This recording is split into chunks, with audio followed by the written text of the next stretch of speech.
ನಿಮಗೆ ನಾನು ಮಾತ್ರ ಕಾಣ್ತಾ ಇದ್ದೇನೆ, ನನಗೆ ನೀವೆಲ್ಲ ಕಾಣ್ತಾ ಇದ್ದೀರಿ. ಹಾಗಾಗಿ 300 ಜನ ಇದ್ದೀರಿ ಅಂತಾದರೆ 300 ಭಾವಗಳು ಇದೆ ಅಲ್ವಾ, ಭಾವನೆಗಳಿದೆ. ನಿಮ್ಮ ಅತ್ಯುತ್ತಮವಾದ ಭಾವನೆಯನ್ನು ಹಂಚಿಕೊಳ್ಳುವುದು ನೀವು ತಾಯಿಯ ಹತ್ತಿರ, ಸ್ನೇಹಿತರ ಹತ್ತಿರ. ಇದು ಭಾಷಣ ಅಂತ ತಿಳಿಬಾರ್ದು. ನಿಮ್ಮ ಸ್ನೇಹಿತ, ಫ್ರೆಂಡ್ ಮತ್ತು ತಾಯಿ ಇವರ ಸಂವಾದ ಅಂತ ತಿಳಿಬೇಕು. ಸರಿನಾ? ಇಲ್ಲ, ಕೇಳಲಿಲ್ಲ. ಹಾಗಿದ್ರೆ 3 ಬಾರಿ ತಾಯಿಗೆ ನಮಸ್ಕಾರ ಮಾಡಬೇಕು ಬೇಡ? ಹಾಗಾಗಿ ಒಂದೇ ಒಂದೇ ಒಂದೇ ಇದೇ ರೀತಿ ನನ್ನೊಟ್ಟಿಗೆ 1.5 ಗಂಟೆಗಳ ಕಾಲ ಮಾತಾಡ್ತಾ ಇರಬೇಕು. ನಿಮ್ಮಷ್ಟಕ್ಕೆ ಮಾತಾಡೋದಲ್ಲ, ನಾನು ಮಾತಾಡೋದನ್ನು ಮನಸ್ಸಿನಲ್ಲಿ ಮಾತಾಡಬೇಕು. ನಿಮ್ಮ ಮನಸ್ಸಿನಲ್ಲಿ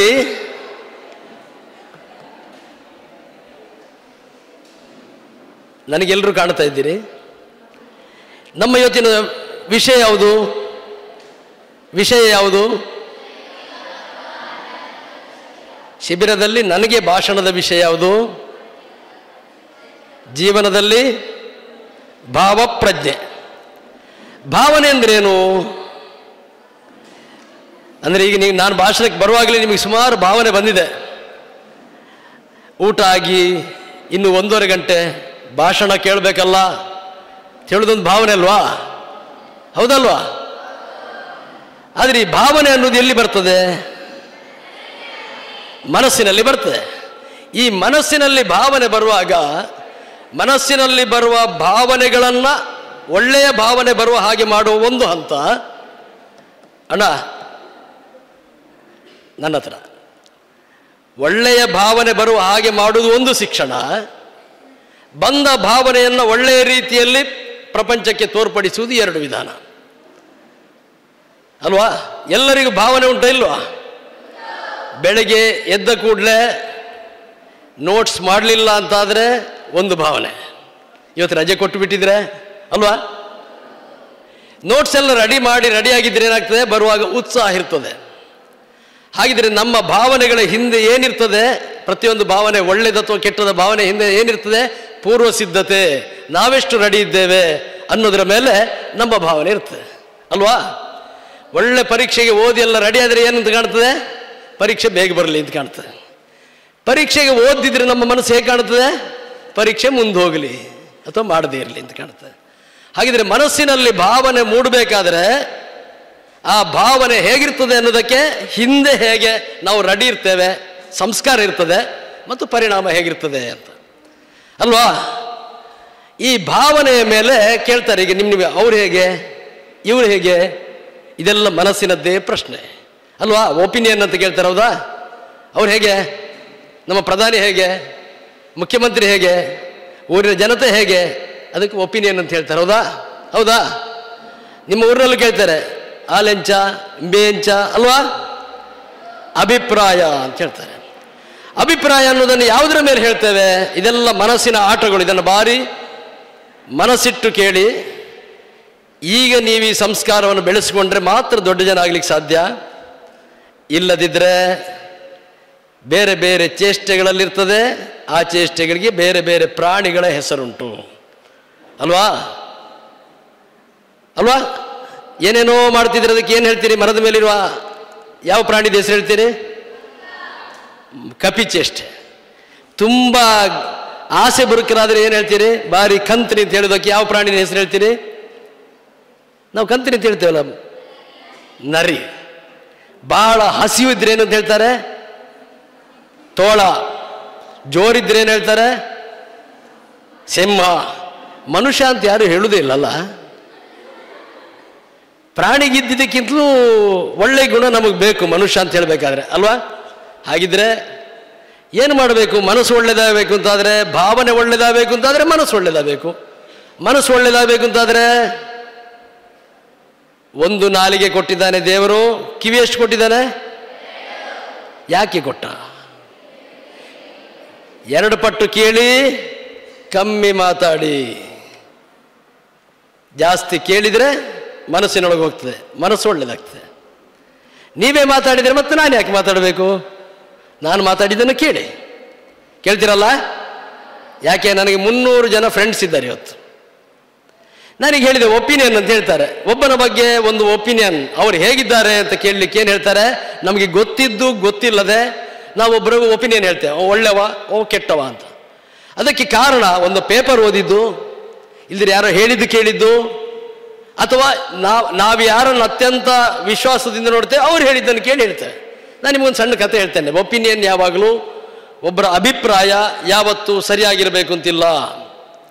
ಯಾಕೆ ಸರಿಯಾಗಿರ್ತಿಲ್ಲ ಅಂತ ಹೇಳಿದ್ರೆ ಒಂದು ಕತೆ ಹೇಳ್ತೇನೆ, ಕರೆಕ್ಟ್ ಕೇಳಿ, ಸರಿಯಾಗಿ ಕೇಳಿ.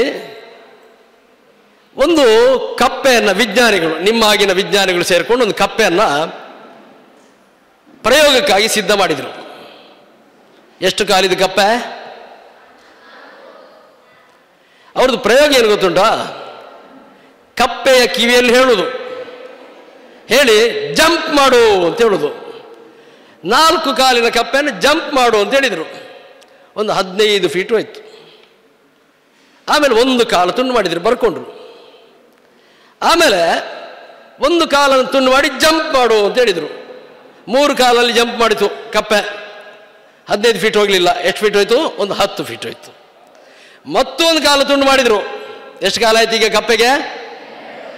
ಜಂಪ್ ಮಾಡು ಅಂತ ಹೇಳಿದರು. ಮತ್ತು ಸ್ವಲ್ಪ ಕಮ್ಮಿ. ಮತ್ತೊಂದು ಕಾಲು ತುಂಡು ಮಾಡಿದರು. ಈಗ ಎಷ್ಟು ಕಾಲು ಉಳಿತು ಕಪ್ಪೆಗೆ? ಕಿವಿಯಲ್ಲಿ ಹೇಳಿದರು ಜಂಪ್ ಮಾಡು. ಒಂದಿಷ್ಟು ದೂರ ತೆಗೆದುಕೊಂಡು ಹೋಗಿಬಿತ್ತು. 4 ಕಾಲು ಕಟ್ ಮಾಡಿದರು. ಜಂಪ್ ಮಾಡು ಅಂತ ಹೇಳಿದರು. ಕಪ್ಪೆ ಏನು ಮಾಡಿತು? ಜಂಪ್ ಮಾಡಲಿಲ್ಲ. ಆವಾಗ ಒಪಿನಿಯನ್ ಬರೆದ್ರು. ಈಗ ಬರೀತಾರಲ್ಲ, ಏನಂತ ಬರೆದ್ರು? 4 ಕಾಲು ತುಂಡು ಮಾಡಿದರೆ ಕಪ್ಪೆಗೆ ಕಿವಿ ಕೇಳುವುದಿಲ್ಲ. ಆಲೋಚನೆ ಮಾಡಿ. ಜಂಪ್ ಮಾಡು ಅಂತ ಹೇಳಿದ ಕೂಡಲೇ ಜಂಪ್ ಮಾಡ್ತಿತ್ತು. 4 ಕಾಲು ತುಂಡು ಮಾಡಿದರೆ ಕಪ್ಪೆ ಜಂಪ್ ಮಾಡಲಿಲ್ಲ. ಹಾಗಾಗಿ ಕಪ್ಪೆಗೆ ನಿಜವಾಗಿ ಯಾಕೆ ಜಂಪ್ ಮಾಡಲಿಲ್ಲ? ಹಾಗಿದ್ರೆ ಒಪಿನಿಯನ್, ಒಬ್ಬರ ಬಗ್ಗೆ ಅಭಿಪ್ರಾಯ ಸರಿಯಾ? ಹಾಗಿದ್ರೆ ಎಲ್ಲ ಅಭಿಪ್ರಾಯಗಳನ್ನು ಇನ್ಯಾರೋ ಹೇಳಿದ್ದಾರೆ ಅಂತ ನಾವು ನಂಬಬಾರದು. ಹಾಗಾದ್ರೆ ನಾವೇ ಅಭಿಪ್ರಾಯ ಮೂಡಿಸಬೇಕು ಅಂತಾದರೆ ಏನು ಮಾಡಬೇಕು? ಏನು ಬೇಕು? ಪ್ರಜ್ಞೆ ಬೇಕು. ಹಾಗಾಗಿ ಇವತ್ತಿನ ನಮ್ಮ ವಿಷಯ ಜೀವನದಲ್ಲಿ ಭಾವ ಪ್ರಜ್ಞೆ. ನಮಗೆ ಏನೇನೋ ಕಾಣ್ತಾ ಇರ್ತದೆ, ಹೌದಾ? ಈಗ ನನ್ನ ಭಾಷಣ ಮಾಡುವಾಗ ಎಲ್ರಿಗೂ ಒಂದೇ ರೀತಿ ಕಾಣಬೇಕು ಅಂತಿಲ್ಲ, ಆವಾಗಿಂದ ನೋಡ್ತಾ ಇದ್ದೇನೆ. ಹಾಗೆ ಕಾಣ್ತಾ ಇರೋದಕ್ಕೆ ಭಾವ ಅಂತ ಹೆಸರು ಅಲ್ವಾ? ಭಾವನೆ ಎಲ್ರಿಗೂ ಒಂದೇ ರೀತಿ ಕೇಳಬೇಕು ಅಂತಿಲ್ಲ, ಒಂದೇ ರೀತಿ. ಇವತ್ತು ಮಧ್ಯಾಹ್ನ ಬೇಡ ಇತ್ತು, ಊಟ ಆದ ಕೂಡಲೇ ಬೇಡ ಇತ್ತು, ಕಾಣೋದಿಲ್ವಾ? ಅದು ಭಾವ. ಹಾಗೆ ಅಂತ ಇಲ್ಲೇ ಕೂತಿದ್ದೀರಿ ಯಾಕೆ? ಪ್ರಜ್ಞೆ ಕೇಳಬೇಕು ಅಂತುಂಟು. ಹಾಗಾದರೆ ನಮ್ಮ ಅನೇಕ ಭಾವನೆಗಳ ಮಧ್ಯ ಜೀವನದಲ್ಲಿ ಏನೋ ಒಂದು ಬೇಕು ಅಂತ ಹೇಳುವ ಹಪಾಪಿಕೆ ಉಂಟು ನೋಡಿ, ಏನೋ ಆಗಬೇಕು ಅಂತುಂಟು, ಅದು ಪ್ರಜ್ಞೆ. ಪ್ರಜ್ಞೆಯ ಮೂಲಕ ಮನಸ್ಸಿನ ಭಾವನೆಗಳು ಬರಬೇಕು. ಕಬ್ಬಿನ ಯಂತ್ರಕ್ಕೆ ಕಬ್ಬು ಕೊಟ್ಟರೆ ಕಬ್ಬಿನ ಜ್ಯೂಸ್ ಬರ್ತದೆ ಅಲ್ವಾ? ಇದಕ್ಕೆ ಮಿಕ್ಸರಿಗೆ ಬೇವಿನ ಸೊಪ್ಪು ಹಾಕಿದರೆ ಯಾವುದರ ಜ್ಯೂಸ್ ಬರ್ತದೆ? ಬೇವಿನ ಜ್ಯೂಸ್ ಬರ್ತದೆ. ನೀವು ಏನು ಮನಸ್ಸಿಗೆ ಹಾಕ್ತೀರಿ, ಮನಸ್ಸಿಗೆ ಏನನ್ನು ಕೊಡ್ತೀರಿ, ಅದರದ್ದೇ ಭಾವನೆಗಳು ಬರ್ತದೆ. ಜ್ಯೂಸ್ ಭಾವನೆ ಅನ್ನೋದು ಜ್ಯೂಸ್ ಆದರೆ ಏನು ವಿಷಯ ಕೊಡ್ತೀರಿ ಮನಸ್ಸಿಗೆ, ಅದರದ್ದೇ ಪರಿಣಾಮ ಬರ್ತದೆ. ಹಾಗಿದ್ರೆ ನಾವು ಮನಸ್ಸಿಗೆ ಏನು ಕೊಡಬೇಕು? ಒಳ್ಳೆಯದನ್ನು ಕೊಡಬೇಕು. ಕೊಟ್ಟರೆ ಏನಾಗ್ತದೆ? ಒಳ್ಳೆಯದು ಬರ್ತದೆ. ಹಾಗಿದ್ರೆ ಮನಸ್ಸಿನಲ್ಲಿ ಆಲೋಚನೆ ಮಾಡುವುದು ಒಳ್ಳೆಯದಾದಾಗ ಒಳ್ಳೆಯ ಭಾವನೆ ಬರ್ತದೆ. ಹಾಗೆ ಬಂದ ಭಾವನೆಯನ್ನು ಪ್ರಕಟ ಮಾಡುವಲ್ಲಿ ಪ್ರಜ್ಞಾಪೂರ್ವಕವಾಗಿ ನಾವು ಸರಿಯಾಗಿ ಆಲೋಚನೆ ವಿನಿಯೋಗ ಮಾಡಿದರೆ ಒಳ್ಳೆಯ ನಡತೆ ಅಲ್ವಾ? ಒಳ್ಳೆಯ ನಡತೆ. ನಡತೆ ಅಂದ್ರೇನು? ಸನ್ನಡತೆ ಅಂದರೆ ಆಟಿಟ್ಯೂಡ್. ಆವಾಗ ನಾವು ಪ್ರಪಂಚದಲ್ಲಿ ಒಳ್ಳೆಯವರಾಗಿ ಗುರುತಿಸ್ತೇವೆ. ನಮಗೆ ಮನಸ್ಸಿನ ಕಂಡದ್ದನ್ನೆಲ್ಲ ಮಾಡಲಿಕ್ಕಿಲ್ಲ, ಹೇಳಲಿಕ್ಕಿಲ್ಲ. ಅದರಲ್ಲಿ ಏನು ಫಿಲ್ಟರ್ ಮಾಡಬೇಕು? ಭಾವನೆಯನ್ನು ಫಿಲ್ಟರ್ ಮಾಡಬೇಕು ಅಲ್ವಾ? ಈಗ ನನಗೆ ಮಾತಾಡ್ಲಿಕ್ಕೆ ಮನಸ್ಸಾಯಿತು ಅಂತೇಳಿ ಶಾಲೆ ಮಧ್ಯದಲ್ಲಿ ಮಾತಾಡಿಬಿಡುದಾ? ನನಗೆ ನಿದ್ರೆ ಮಾಡ್ಲಿಕ್ಕೆ ಬರ್ತದೆ ಅಂತ ಉದ್ದ ಬೆಂಚಿನಲ್ಲಿ ಮಲಗಲಿಕ್ಕೆ ಆಗ್ತದಾ? ಭಾವನೆ ಹೌದು, ಆದರೆ ಪ್ರಜ್ಞೆ ಏನು ಹೇಳ್ತದೆ? ನೀನು ಹೀಗಿರಬೇಕು ಅಂತ ಹೇಳ್ತದೆ. ಅದನ್ನು ಹೆಚ್ಚೆಚ್ಚು ಮಾಡಿದ ಹಾಗೆ ವ್ಯಕ್ತಿ ಯೋಗ್ಯತಾವಂತ ಆಗ್ತಾನೆ. ಯಾಕೆ? ಕೋಟಿ ಕೋಟಿ ಜನಸಂಖ್ಯೆ ಉಂಟು, ಕೋಟಿ ಕೋಟಿ ನಿಮ್ಮಂತಹ ಮಕ್ಕಳಿದ್ದಾರೆ.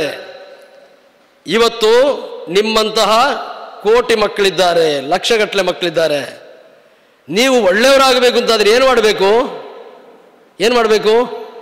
ಶಾಲೆಯಲ್ಲಿ ಲೆಕ್ಚರ್ ಇರ್ತಾರೆ, ಎಲ್ಲರೂ ಮಾಡ್ತೀರಿ ಅಂತಲ್ಲ, ಕೆಲವರು ಮಾಡ್ತೀರಿ. ಶಾಲೆಯಲ್ಲಿ ಲೆಕ್ಚರ್ ತಿರುಗಿದ ಕೂಡಲೇ ಏನು ಮಾಡ್ತೀರಿ? ನಿಮ್ಮಷ್ಟಕ್ಕೆ ಮಾತಾಡ್ತೀರಿ. ಇದನ್ನು ನೀವು ಯಾರನ್ನು ಇಂಪ್ರೆಸ್ ಮಾಡಲಿಕ್ಕಾಗಿ ಮಾಡೋದು? ಸರಿಯಾ ತಪ್ಪ ಬೇರೆ? ಮಾಸ್ಟ್ರು ತಿರುಗಿದ ಕೂಡಲೇ ನೀವು ನಿಮ್ಮಷ್ಟಕ್ಕೆ ಮಾತಾಡ್ತೀರಿ, ಒಬ್ರನ್ನೇನೋ ನಗಾಡ್ತೀರಿ. ಇದು ಭಾವ ಅಲ್ವಾ? ಅದು ಸರಿಯಾ ತಪ್ಪ? ನೀವು ಯಾರಿಗೆ ಅದನ್ನು ಮಾಡಲಿಕ್ಕಾಗಿ ಹೊರಟಿದ್ದೀರಿ? ಅಕ್ಕಪಕ್ಕದಲ್ಲಿರುವವರು, ಆಚೆ ಬೆಂಚಿನಲ್ಲಿರೋರನ್ನ ಖುಷಿ ಮಾಡಲಿಕ್ಕೆ. ಆ ಖುಷಿ ಮಾಡೋದ್ರಿಂದ ಏನಾಗ್ತದೆ? ಒಂದು ಸಣ್ಣ ತಪ್ಪು, ಭಾವ ತಪ್ಪಾದರೆ, ಒಂದು ನಮ್ಮಲ್ಲಿ ಭಾವನೆ ತಪ್ಪಾದರೆ ಏನಾಗ್ತದೆ? ಈಗ ಈ ಉತ್ತರಕ್ಕೆ ತಿರುಗಬೇಕು ಅಂತ ಒಬ್ಬ ಇರ್ತಾನೆ, ಸ್ವಲ್ಪ ತಿರುಗಿ ನಿಲ್ತಾನೆ, ಭೂಮಿಯಲ್ಲಿ ತಿರುಗಿ ನಿಂತು ಮುಂದೆ ಹೋಗ್ತಾನೆ. ಹಿಮಾಲಯಕ್ಕೆ ಹೋಗ್ಬೇಕಾದವ ಎಲ್ಲಿ ಹೋಗ್ತಾನೆ? ಬಲಕ್ಕೆ ತಿರುಗಿ ಹೋದರೆ ಇಲ್ಲಿಗೆ ಹೋಗ್ಬೇಕಪ್ಪ, ನನಗೆ ಇಲ್ಲಿಗೆ ತಿರುಗಿ ನಿಂತಿರ್ತೇನೆ. ನಾನು ಹೀಗೆ ತಿರುಗಿದರೆ ಇಲ್ಲಿಗೆ ಹೋಗಬೇಕಾದವ ಎಲ್ಲಿ ಹೋಗಿ ಮುಟ್ತೇನೆ? ದಿಕ್ಕು ಚೇಂಜ್ ಆಗ್ತದೆ ಇಲ್ವೋ? ಶಾಲೆಯಲ್ಲಿ ನಮ್ಮ ಭಾವ ಸ್ವಲ್ಪ ಬದಲಾವಣೆ ಮಾಡಿದರೆ, ಆಚೆ ಈಚೆಯವರನ್ನು ಸಂತೋಷಪಡಿಸಲಿಕ್ಕಾಗಿ ನಮ್ಮ ನಡತೆಯನ್ನು ಸ್ವಲ್ಪ ವ್ಯತ್ಯಾಸ ಮಾಡಿದರೆ, ನಾವು ಯಾರನ್ನೋ ಖುಷಿ ಮಾಡಲಿಕ್ಕೆ ಹೋಗಿ ಅವರ ವ್ಯಕ್ತಿತ್ವದೊಟ್ಟಿಗೆ ಸೇರ್ತೇವೆ. ನಮ್ಮ ವ್ಯಕ್ತಿತ್ವ ಕಾಣಬೇಕು ಅಲ್ವಾ? ನಾವು ಒಳ್ಳೆಯವರಾಗಿ ನಮ್ಮನ್ನು ಅನುಸರಿಸುವವರ ಹಾಗೆ ಮಾಡಬೇಕಲ್ಲದೆ, ಇನ್ನೊಬ್ರು ಯಾರೋ ನಮ್ಮ ಫ್ರೆಂಡನ್ನು ಮೆಚ್ಚಿಸಲಿಕ್ಕೆ ನಮ್ಮ ಭಾವವನ್ನು ಪ್ರಕಟಿಸಿ ಅವ್ರು ಹಾಳಾದರೆ ಅವರನ್ನು ಮೆಚ್ಚಿಸ್ಲಿಕ್ಕೆ ನಾವು ಹಾಳಾಗಬೇಕು. ನಮ್ಮ ನಡತೆ ಎಲ್ಲಿ ಹೋಗಿ ನಿಲ್ತದೆ? ಎಲ್ಲೋ ಹೋಗಿ ನಿಲ್ತದೆ. ಹಿಮಾಲಯಕ್ಕೆ ಹೋಗುವ ತಿರುಗಿ ನಿಂತರೆ ಎಲ್ಲಿ ಹೋಗ್ತಾನವ? ಹಿಮಾಲಯಕ್ಕೆ ಹೋಗಬೇಕು ಅಂತ ಹೊರಟವ ತಿರುಗಿ ನಿಂತರೆ ಎಲ್ಲಿಗೆ ಹೋಗಿ ಮುಟ್ತಾನವ? ಮ್ಯಾಪನ್ನು ಆಲೋಚನೆ ಮಾಡಿ ಕನ್ಯಾಕುಮಾರಿಗೆ ಹೋಗ್ತಾನೆ ಅಲ್ವಾ? ಹಾಗಾಗಿ ನಮ್ಮ ಈ ಪ್ರಾಯದಲ್ಲಿ ಏನು ಆಲೋಚನೆ ಮಾಡಬೇಕು ಅಂತ ಕೇಳಿದರೆ, ನಮ್ಮ ಭಾವಗಳು ಏನು ಭಾವನೆ ಇದೆ ಅದನ್ನು ಫಿಲ್ಟರ್ ಮಾಡಬೇಕು. ಇದು ಸರಿಯಾ ತಪ್ಪ? ಒಳ್ಳೆಯ ಸಂಸ್ಕಾರವನ್ನು ಬೆಳಗಿನಿಂದ ಸಂಜೆಯವರೆಗೆ ಇಟ್ಟುಕೊಳ್ಳಲಿಕ್ಕೆ ಒಂದು ಮನಸ್ಸು ಮಾಡಿದರೆ, ನೀವೇನು ಮಾಡಬೇಕು ಅಂತಿಲ್ಲ, ಒಂದು ಮನಸ್ಸು ತೀರ್ಮಾನ ಮಾಡಿದರೆ ಒಳ್ಳೆಯ ಭಾವವೇ ಬರ್ತದೆ. ಒಳ್ಳೆಯ ಭಾವವನ್ನು ಪ್ರಜ್ಞೆಯ ಮೂಲಕ ಪುನಃ ಸೋಸಿದರೆ ಒಳ್ಳೆಯ ನಡತೆ ಬರ್ತದೆ. ಒಳ್ಳೆಯ ನಡತೆಯಿಂದಾಗಿ ಒಳ್ಳೆಯ ವ್ಯಕ್ತಿತ್ವ ಆಗ್ತದೆ. ಹಾಗಾಗಿ ನೀವು ಒಳ್ಳೆಯ ವ್ಯಕ್ತಿಗಳು ಖಂಡಿತ ಆಗ್ತೀರಿ.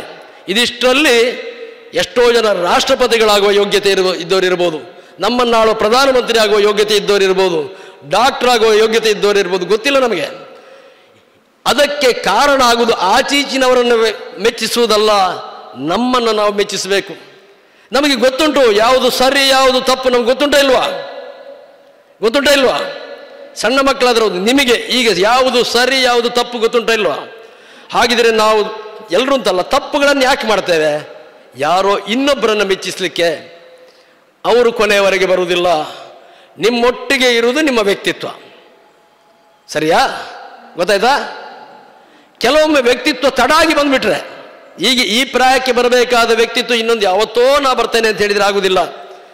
ಒಂದು ಗೌರ್ಮೆಂಟ್ ಬಸ್ ಯಾವತ್ತೂ ತಡ ಬರುದಂತ ಅಲ್ವಾ? ಗೌರ್ಮೆಂಟ್ ಬಸ್ ತಡ ಬರ್ತಿತ್ತಂತ. ಒಂದು ದಿವಸ 15 ನಿಮಿಷ ತಡ, ಒಂದು ದಿವಸ 20 ನಿಮಿಷ ತಡ ಎಲ್ಲ ಆಗಿ ಬಸ್ ಕಾಯ್ತಾ ಇದ್ದವರು ಒಬ್ಬ ಹೇಳಿದಂತೆ, ಅರೆ ಇವತ್ತು ಕರೆಕ್ಟ್ 2-1/4 ಗಂಟೆ ಬಸ್ ಬಂತಲ್ಲ ಮಾರ ಅಂತ ಹೇಳಿದಂತೆ. ಪಕ್ಕದಲ್ಲಿದ್ದವನು ಹೇಳಿದಂತೆ, ಅದು ಇವತ್ತು ತಡ, ಆದರೆ ಒಂದು ದಿವಸ ತಡ. ಅದು ಯಾವತ್ತಿದ್ದು ಬಸ್? ಅದು ನಿನ್ನೆದ್ದು ಬಸ್ ಇವತ್ತು ಬಂದಿದೆ. ಯಾವಾಗಲೂ 1/4 ಗಂಟೆ, 1 ಗಂಟೆ, 2 ಗಂಟೆ, ಇದು ಇವತ್ತು 24 ಗಂಟೆ ತಡ ಬಂದಿದೆ.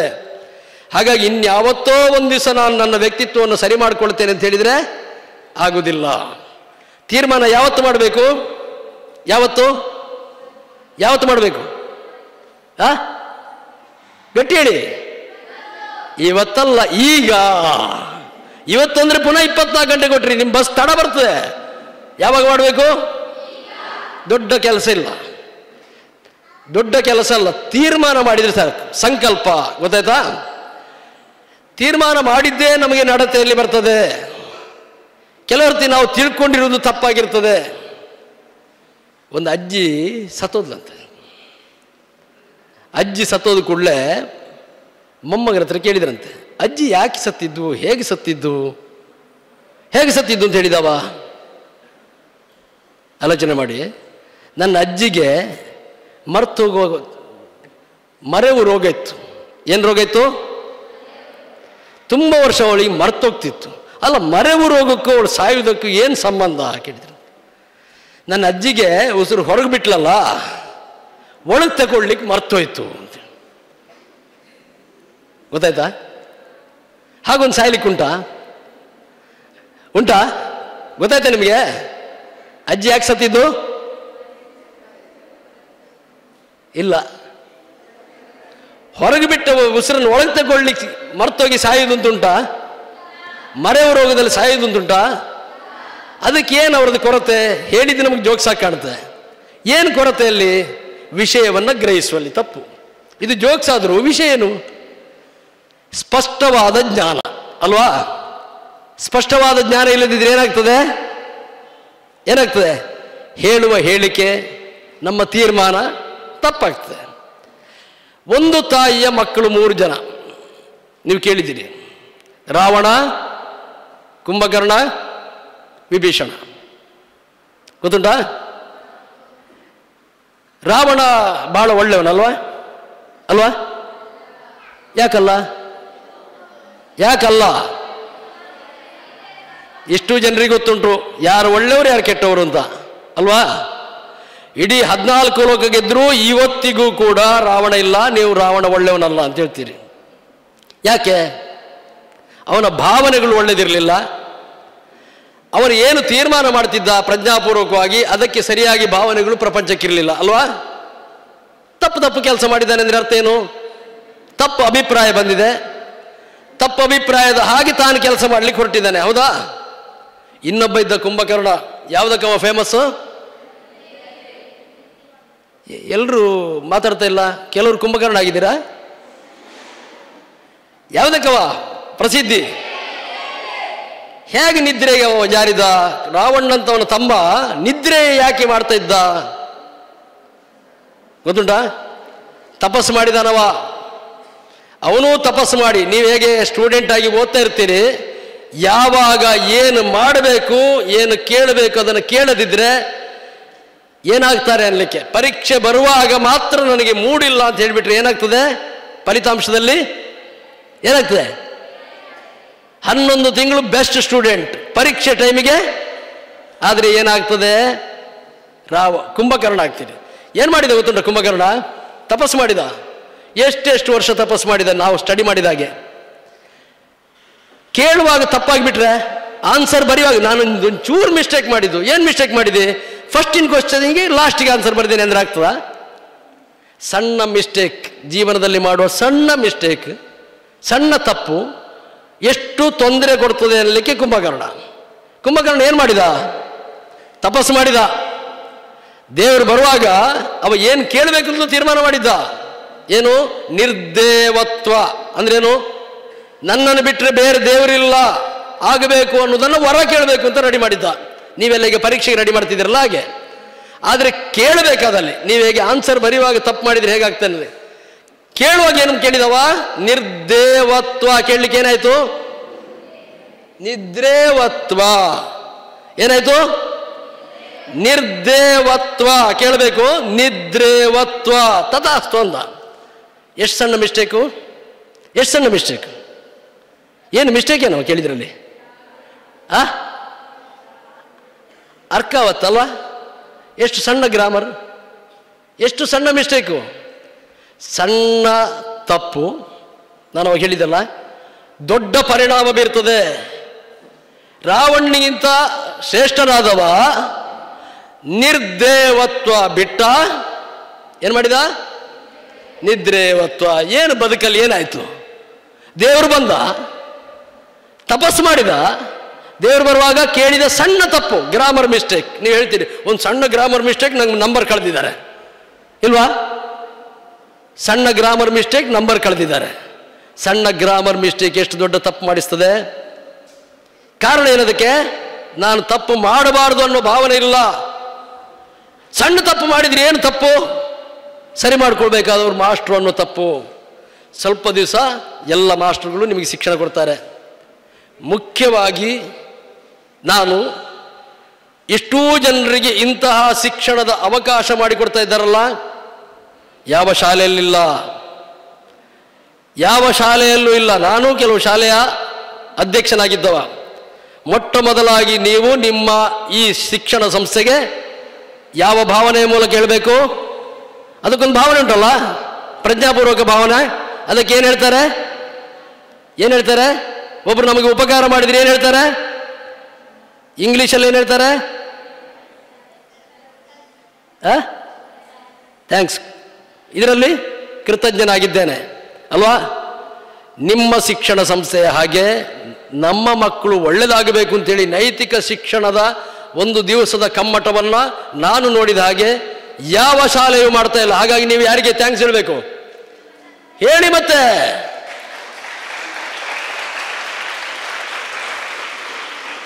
ನನ್ನ ಮಕ್ಕಳು ಒಳ್ಳೆಯದಾಗಬೇಕು ಅಂತ ಯಾರು ಆ ಭಾವನೆಯನ್ನು ಇಟ್ಟುಕೊಂಡವಳು? ಮನೆಯಲ್ಲಿ ಯಾರಿರ್ತಾರೆ? ಅಮ್ಮ. ಮತ್ತೆ ಯಾರಿರ್ತಾರೆ? ನನ್ನ ಮಕ್ಕಳು ಒಳ್ಳೆಯದಾಗಬೇಕು, ನೈತಿಕವಾಗಿ ದುಡ್ಡು ಮಾಡಬೇಕು ಅಂತಲ್ಲ ಅದು. ಮತ್ತೆ ನನ್ನ ಮಕ್ಕಳು ಒಳ್ಳೆ ಮಕ್ಕಳಾಗಬೇಕು ಅಂತ ಯಾರು ಹೇಳ್ತಾರೆ? ಗಟ್ಟಿ ಹೇಳಿ. ಮನೆಯಲ್ಲಿ ಯಾರು ಹೇಳುದು? ಅಮ್ಮ. ಮತ್ತೆ ಹಾಗಿದ್ರೆ ನಿಮಗೆ ಅಮ್ಮ ಅಪ್ಪ ಆಗಿ ಒಂದು ಶಿಕ್ಷಣ ಸಂಸ್ಥೆ ಇಷ್ಟನ್ನು ಕೊಡ್ತದೆ ಅಂತಾದರೆ ಪುನಃ ಚಪ್ಪಾಳೆ ತಟ್ಟಬೇಕೋ ಬೇಡ?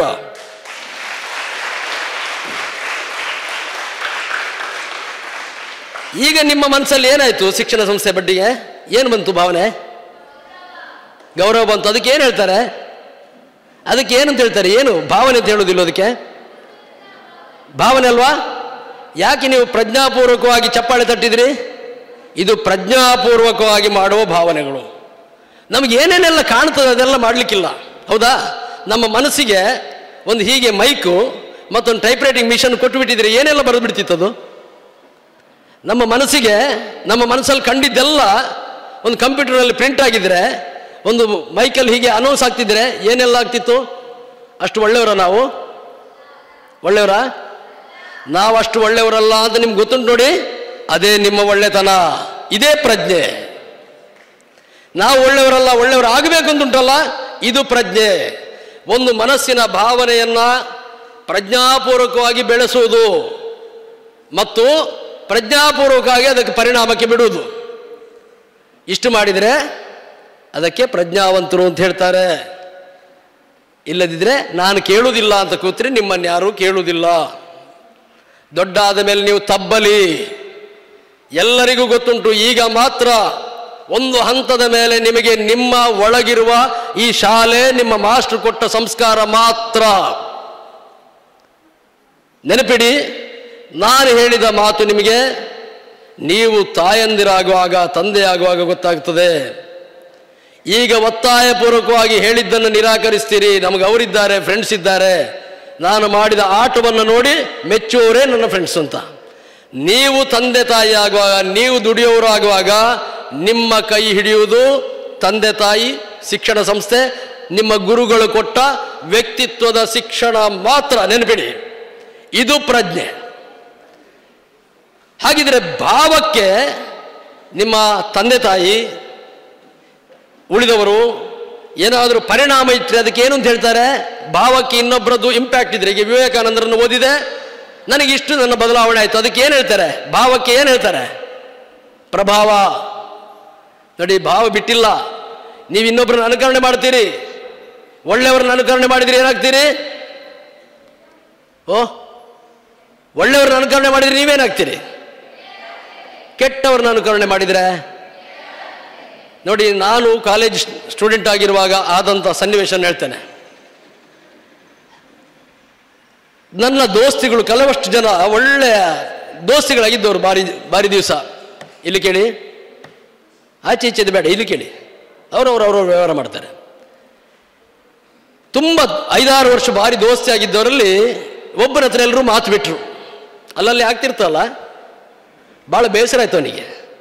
ನಾವು ಇಷ್ಟು ವರ್ಷದ ದೋಸ್ತಿ, ನನ್ನ ಹತ್ರ ಮಾತು ಬಿಟ್ಟಿದ್ದಾನೆ. ಅವನಿಗೆ ಜಂಬ. ಇವನೊಂದು ಸರ್ಟಿಫಿಕೇಟ್ ಕೊಟ್ಟ ಅಲ್ವಾ? ನೀವು ಹಾಗೆ ಹೇಳುದಲ್ಲ. ನಾನೀಗ ಮಾತಾಡೋದಿಲ್ಲ. ಯಾಕೆ? ಅವನು ಸರಿ ಇಲ್ಲ. ನಮ್ಮ ಹತ್ರ ಮಾತು ಬಿಟ್ಟು 2ನೇ ದಿವಸಕ್ಕೆ ಜಂಬ, 3ನೇ ದಿವಸಕ್ಕೆ ಅವನ ಜನ ಸರಿ ಇಲ್ಲ, 5ನೇ ದಿವಸಕ್ಕೆ ಅವನ ಹತ್ರ ನಾನು ಮಾತಾಡೋದಿಲ್ಲ. ಹೌದಾ? 1 ವಾರದ ಹಿಂದೆ ನಮ್ಮ ಆತ್ಮೀಯ ಗೆಳೆಯರು ಅಂತ ಹೇಳ್ತಿರ್ತೇವೆ, 1 ವಾರ ಬಿಟ್ಟು ಅವರು ವ್ಯಕ್ತಿ ಸರಿ ಇಲ್ಲ. ಕಾರಣ ಏನು? ನಮ್ಮ ಮನಸ್ಸಿನ ಒಳಗಿನ ಭಾವ. ಏನಾಯ್ತು? ಮಾತು ಬಿಟ್ಟರು ಅಂತೇಳಿ ಬಹಳ ಸಿಟ್ಟಲ್ಲಿದ್ದರು. ನನ್ನ ಹತ್ರ ಮಾತಾಡೋದಿಲ್ಲ ಅಂತ ಇದ್ದ. 1 ವರ್ಷದ ಮೇಲೆ ಡ್ರಗ್ಸ್ ನೀವೆಲ್ಲ ಆಲೋಚನೆ ಮಾಡಬೇಕೀಗ, ಭಾರಿ ಜಾಗೃತೆಯಲ್ಲಿರಬೇಕಾಗಿದ್ದು. ಡ್ರಗ್ಸಿನಲ್ಲಿ ಅವರನ್ನು ಒಳಗಾಕಿದ್ರು. ಡ್ರಗ್ಸಿನ ಕೇಸಿನಲ್ಲಿ ಒಬ್ಬನನ್ನು ಒಳಗಾಕಿದ ಕೂಡಲೇ ಏನು ಮಾಡ್ತಾರೆ? ಒಬ್ಬನನ್ನು ಒಳಗಾಕಿದ್ರು, ಉಳಿದವ್ರನ್ನ ಏನು ಮಾಡ್ತಾರೆ? ಅವರ ದೋಸ್ತಿಗಳನ್ನು ಹುಡುಕ್ತಾರೆ ಅಲ್ವಾ? 5-6 ಜನರನ್ನು ಹೊತ್ಕೊಂಡೋಗಿ 4 ಬಾರಿಸಿದ್ರು. ಮಾತು ಬಿಟ್ಟಿದ್ದಾರೆ ಅಂತ ಹೇಳಿದ್ನಲ್ಲ, ಅವ ಹೇಳಿದ ನನ್ನ ಹತ್ರ ಅವು ಮಾತು ಬಿಟ್ಟಿದ್ದು ಒಳ್ಳೇದಾಯ್ತು ಮಾರ, ಇಲ್ಲದಿದ್ರೆ 4 ಬಾರಿಸ್ತಿದ್ರು. ಯಾಕೆ ಹೇಳಿದ? ಮೊದಲಿನ ಪರಿಸ್ಥಿತಿ ಮತ್ತು ಮತ್ತಿನ ಪರಿಸ್ಥಿತಿ ವ್ಯತ್ಯಾಸ ಆಯಿತು. ಪರಿಸ್ಥಿತಿಗೆ ಸರಿಯಾಗಿ ನಮ್ಮ ಭಾವ ಏನಾಗ್ತದೆ? ಬದಲಾವಣೆ ಆಗ್ತದೆ. ಕಾರಣ ಏನು? ನಾವು ಪ್ರಜ್ಞಾಪೂರ್ವಕವಾಗಿ ಯಾವುದನ್ನು ಮಾಡಲಿಲ್ಲ. ಅವನು ಯಾರೋ 4 ಜನರಿಗೆ ಬೈತಾ ತಿರುಗ್ತಾನೆ, ಮಾಸ್ಟ್ರಿಗೆ ಎದುರು ಮಾತಾಡ್ತಾನೆ, ಅವ ಹೀರೋ ಆಗಿ ಕಾಣೋದು ನಮಗೆ. ಹೀರೋವಾ? ನಿಜವಾಗಿ ಹೀರೋವಾ? ಒಂದು ಸಮಾರಂಭ ಆದರೆ ಆ ಸಮಾರಂಭದ ಶಿಸ್ತನ್ನು ಉಲ್ಲಂಘಿಸಿ ಯಾರೋ ಚಟುವಟಿಕೆ ಮಾಡ್ತಿದ್ರೆ ನಮಗೆ ಹೀರೋ ಥರ ಕಾಣುತ್ತೆ. ಹೀರೋವಾ? ಅದೇನದು? ಏನು ಹೇಳ್ತೀರಿ ಅದಕ್ಕೆ? ನೀವು ತಾಯಿ ಆಗ್ತೀರಿ, ನೀವು ತಂದೆ ಆಗ್ತೀರಿ. ನಿಮ್ಮ ಮಕ್ಕಳಿಗೆ ಹೇಳುವಾಗ ನೀವೇನು ಮಾಡ್ತೀರಿ? ಆವಾಗ ಅದನ್ನು ಶಿಸ್ತು ಅಂತ ಹೇಳ್ತೀರಾ, ಶಿಸ್ತು ಅಂತ ಹೇಳ್ತೀರಾ? ಅಷ್ಟೇ. ಪ್ರಜ್ಞಾಪೂರ್ವಕ ಭಾವನೆ ಅಂತ ಹೇಳಿದ್ರೆ ಏನು ಗೊತ್ತುಂಟಾ? ಯಾವುದು ನಿಮಗೆ ಸರಿಯಲ್ಲ ಅಂತ ಕಾಣುತ್ತದೆ ಅದು ಸರಿಯಲ್ಲ, ಅದಕ್ಕೆ ಧರ್ಮ ಅಂತ ಹೇಳ್ತಾರೆ. ಯಾವುದು ನನಗೆ ಸರಿ ಅಲ್ವಾ? ನನಗೆ ಯಾವುದು ಮಾಡಿದೆ, ನನಗೆ ಒಂದು ಹೊಡೆದ್ರೆ ತಪ್ಪು ಅಂತಾದರೆ ಇನ್ನೊಬ್ಬನಿಗೆ ನಾನು ಹೊಡೆದ್ರು ತಪ್ಪು ಅಲ್ವಾ? ಆ ಭಾವನೆ ತಪ್ಪು. ನಾನೊಬ್ಬನಿಗೆ ಉಪಕಾರ ಮಾಡಿದರೆ ಸರಿ ಅಂತಾದರೆ ನೀವು ಮಾಡಿದ್ರು ಸರಿ. ಅಷ್ಟೇ ಧರ್ಮದ ಲೆಕ್ಕಾಚಾರ. ಗೊತ್ತಾಯ್ತಾ? ಧರ್ಮ ಅಂದ್ರೇನು? ಧರ್ಮ ಅಂದ್ರೇನು ಹೇಳಿರ್ಬೇಕಲ್ಲ ಬೆಳಿಗ್ಗೆ. ಯಾವುದು ಸಹಜವೋ ಅದು ಧರ್ಮ. ಏನು ದೊಡ್ಡದೊಂದು ಫಾರಿನ್ ಮಾಲ್ ತಂದು ಹಾಕ್ಲಿಕ್ಕಿಲ್ಲ. ಈಗ ಬದಲಾವಣೆ ಏನಾಗಿದೆ ಕೇಳಿದರೆ, ಮೊದಲು ಭಾವನೆಗಳು ಹೇಗಿತ್ತು? ದಾನಗುಣ ಇತ್ತು. ನಿಮ್ಮಲ್ಲಿ ಅಜ್ಜ ಅಜ್ಜಿ ಇವರನ್ನೆಲ್ಲ ನೋಡಿದ್ದೀರಾ? ಹಿಂದೆ ನೋಡಿದ್ದೀರಾ? ಎಷ್ಟು ಜನ ಅಜ್ಜ ಅಜ್ಜಿನೆಲ್ಲ ನೋಡಿದ್ದೀರಿ, ಮಾತಾಡಿದಿರಿ? ಕೈ ಎತ್ತಿ. ಗುಡ್, ಬಹಳ ಅದೃಷ್ಟವಂತರು, ಕೈ ಇಡಿಸಿ. ನೋಡಿ, ಅಜ್ಜ ಅಜ್ಜಿಯನ್ನು ನೋಡಿ. ನಿಮ್ಮಷ್ಟು ಯಾರು ನಿಮ್ಮ ಅಜ್ಜ ಅಜ್ಜಿನೇ ಅಲ್ಲ ನೋಡಿದ್ದು? ನೋಡಿ, ಅವರನ್ನು ನೋಡಿ ಎಷ್ಟು ಕೂಲಾಗಿರ್ತಾರೆ. ಹೌದಾ? ನಮ್ಮಷ್ಟು ಉದ್ವೇಗವೂ ಇರುವುದಿಲ್ಲ ಅವರಿಗೆ, ನಮ್ಮಷ್ಟು ಉತ್ಸಾಹವೂ ಇರುವುದಿಲ್ಲ. ಸರಿಯಾ? ಹೌದಾ? ನನಗೆ ಉದಾಹರಣೆ ಹೇಳ್ತೇನೆ. ಸಂಬಂಧಿಕರು ಬಂದರು ನಾವು ಕುಣಿತೇವೆ. ಬಂದರೆ ಬರಲಿ, ಮನೆಗೆ ಬರ್ತಾರೆ ಅಂತ ಸಮಾಧಾನದಲ್ಲಿ ಹೇಳ್ತಾರೆ. ಹೌದಾ? ಯಾರೋ ಒಬ್ರು ತೀರಿ ಹೋದ್ರು ಅಂತ ಹೇಳ್ತೇವೆ, ಇರಲಿ ಕೇಳುವ ಅಂತ ಹೇಳ್ತಾರೆ. ಹೌದಾ? ನಮ್ಮಷ್ಟು ಬೇಸರವಾಗುವುದಿಲ್ಲ, ನಮ್ಮಷ್ಟು ಸಂತೋಷವಾಗುವುದಿಲ್ಲ. ಸರಿಯಾ? ಯಾಕೆ? ಪ್ರಜ್ಞಾಪೂರ್ವಕವಾಗಿ ಭಾವ ಒಂದು ಹಂತಕ್ಕೆ ಬಂದಿರ್ತದೆ ಅಲ್ವಾ? ಅವರ ಭಾವ ಒಂದು ಹಂತಕ್ಕೆ ಬಂದಿರ್ತದೆ. ಅದಕ್ಕೇನು ಅಂತ ಹೇಳ್ತಾರೆ? ಪ್ರಜ್ಞಾಪೂರ್ವಕವಾಗಿ ಪ್ರೌಢವಾದ ಭಾವ. ಹೌದಾ? ಅವಾಗ ಏನಾಗ್ತದೆ? ಬ್ಯಾಲೆನ್ಸ್ ಆಫ್ ಮೈಂಡ್ ಅಂತ ಹೇಳ್ತಾರೆ. ನಾವು ಸರಿಯಾಗಿ ನಮ್ಮ ನಡತೆಯನ್ನು ತಿದ್ದಿಕೊಳ್ಬೋದು ಅಲ್ವಾ? ಈಗ ನಾನು ಪುನಃ ಪ್ರಶ್ನೆ ಕೇಳ್ತೇನೆ, ಕೇಳ್ಬೋದಾ? ನೋಡಿ, 4 ಜನ ಹೇಳಿದ್ರಿ ಅಂದರೆ ಅಷ್ಟೇ ಜನ ಕೇಳ್ತಾ ಇದ್ದೀರಿ, ಮತ್ತೆ ಆಚೀಚೆ ನೋಡ್ತಾ ಇದ್ದೀರಿ ಅಲ್ವಾ? ಸರಿಯಾ? ಕೇಳ್ತಾ ಇದ್ದೀರಾ? ಕುಂಭಕರ್ಣನ ತಮ್ಮ, ಅದೇ ತಂದೆಯ ಮಗ ಏನು ಕೇಳಿದ ಗೊತ್ತುಂಟ ನಿಮಗೆ? ಏನು ಕೇಳಿದ? ಯಾವಾಗಲೂ ನಾನು ಒಳ್ಳೆಯವನಾಗಿಯೇ ಇರಲಿ ಅಂತ ಕೇಳಿದ. ನಾನು ಸಾಯಬಾರದು ಅಂತ ಹೊರಟಂತ ರಾವಣ ಕುಂಭಕರ್ಣ ಬದುಕಿದ್ರಾ? ವಿಭೀಷಣ ಚಿರಂಜೀವಿಗಳಲ್ಲೊಬ್ಬ, ಇನ್ನೂ ಸಾಯದೇ ಇರುವವರಲ್ಲೊಬ್ಬ. ಹಾಗಿದ್ರೆ ಒಳ್ಳೆಯದನ್ನೇ ಬಯಸಿದರೆ ಅವರು ಮಾತ್ರ ಬದುಕೋದು. ನಾನು ಬದುಕಬೇಕು, ಒಳ್ಳೆಯವನಾಗಬೇಕು ಅಂತ ಹೊರಟ್ರೆ ಆಗೋದಿಲ್ಲ. ಆಗ್ತದಾ? ಬೈ ಫೋರ್ಸ್ ಯಾರಾದರೂ ನಿಲ್ಲಿಕ್ಕಾಗ್ತದಾ? ಇಲ್ಲ. ಮೊದಲು ಹೇಗಿತ್ತಾಗಿದ್ರೆ, ಮೊದಲಿನವರು ಎಷ್ಟು ಒಳ್ಳೆದಿತ್ತು ಭಾವನೆಗಳು ಅಂತ ಕೇಳಿದರೆ, ದಾನ ಗುಣ ಇತ್ತು. ನನ್ನದು ನಿನಗೆ, ನಿನ್ನದು ನಿನಗೆ. ಗೊತ್ತಾಯ್ತಾ?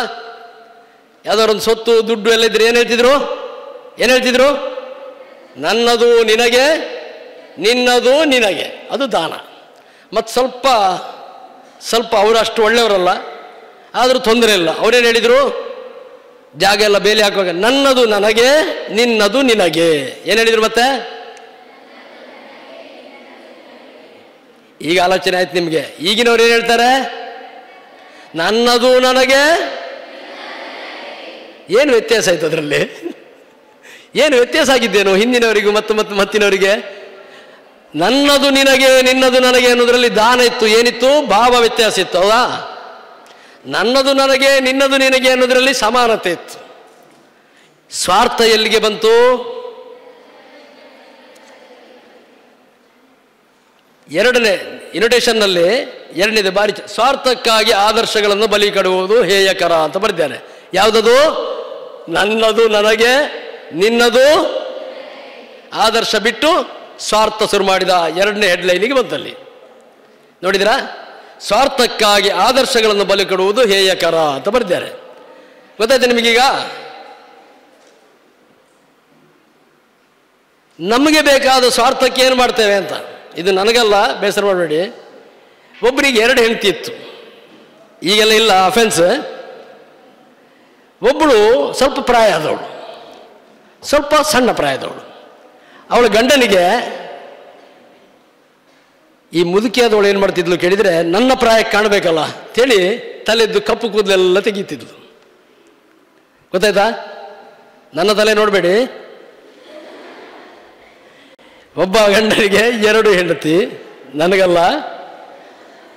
ಒಬ್ಬಳು ಸ್ವಲ್ಪ ಪ್ರಾಯ ಆದವಳು, ಸ್ವಲ್ಪ ಮತ್ತೊಬ್ಬಳು ಯಂಗ್. ಪ್ರಾಯ ಆದವಳಿಗೆ ಗಂಡ ನನ್ನಾಗೆ ಕಾಣಬೇಕು ಅಂತ ತಲೆದ್ದು ಕಪ್ಪು ಕೂದಲೆಲ್ಲ ತೆಗೀತಿದ್ಲು, ಬಿಳಿ ಕೂದಲಿರಲಿ ಅಂತ.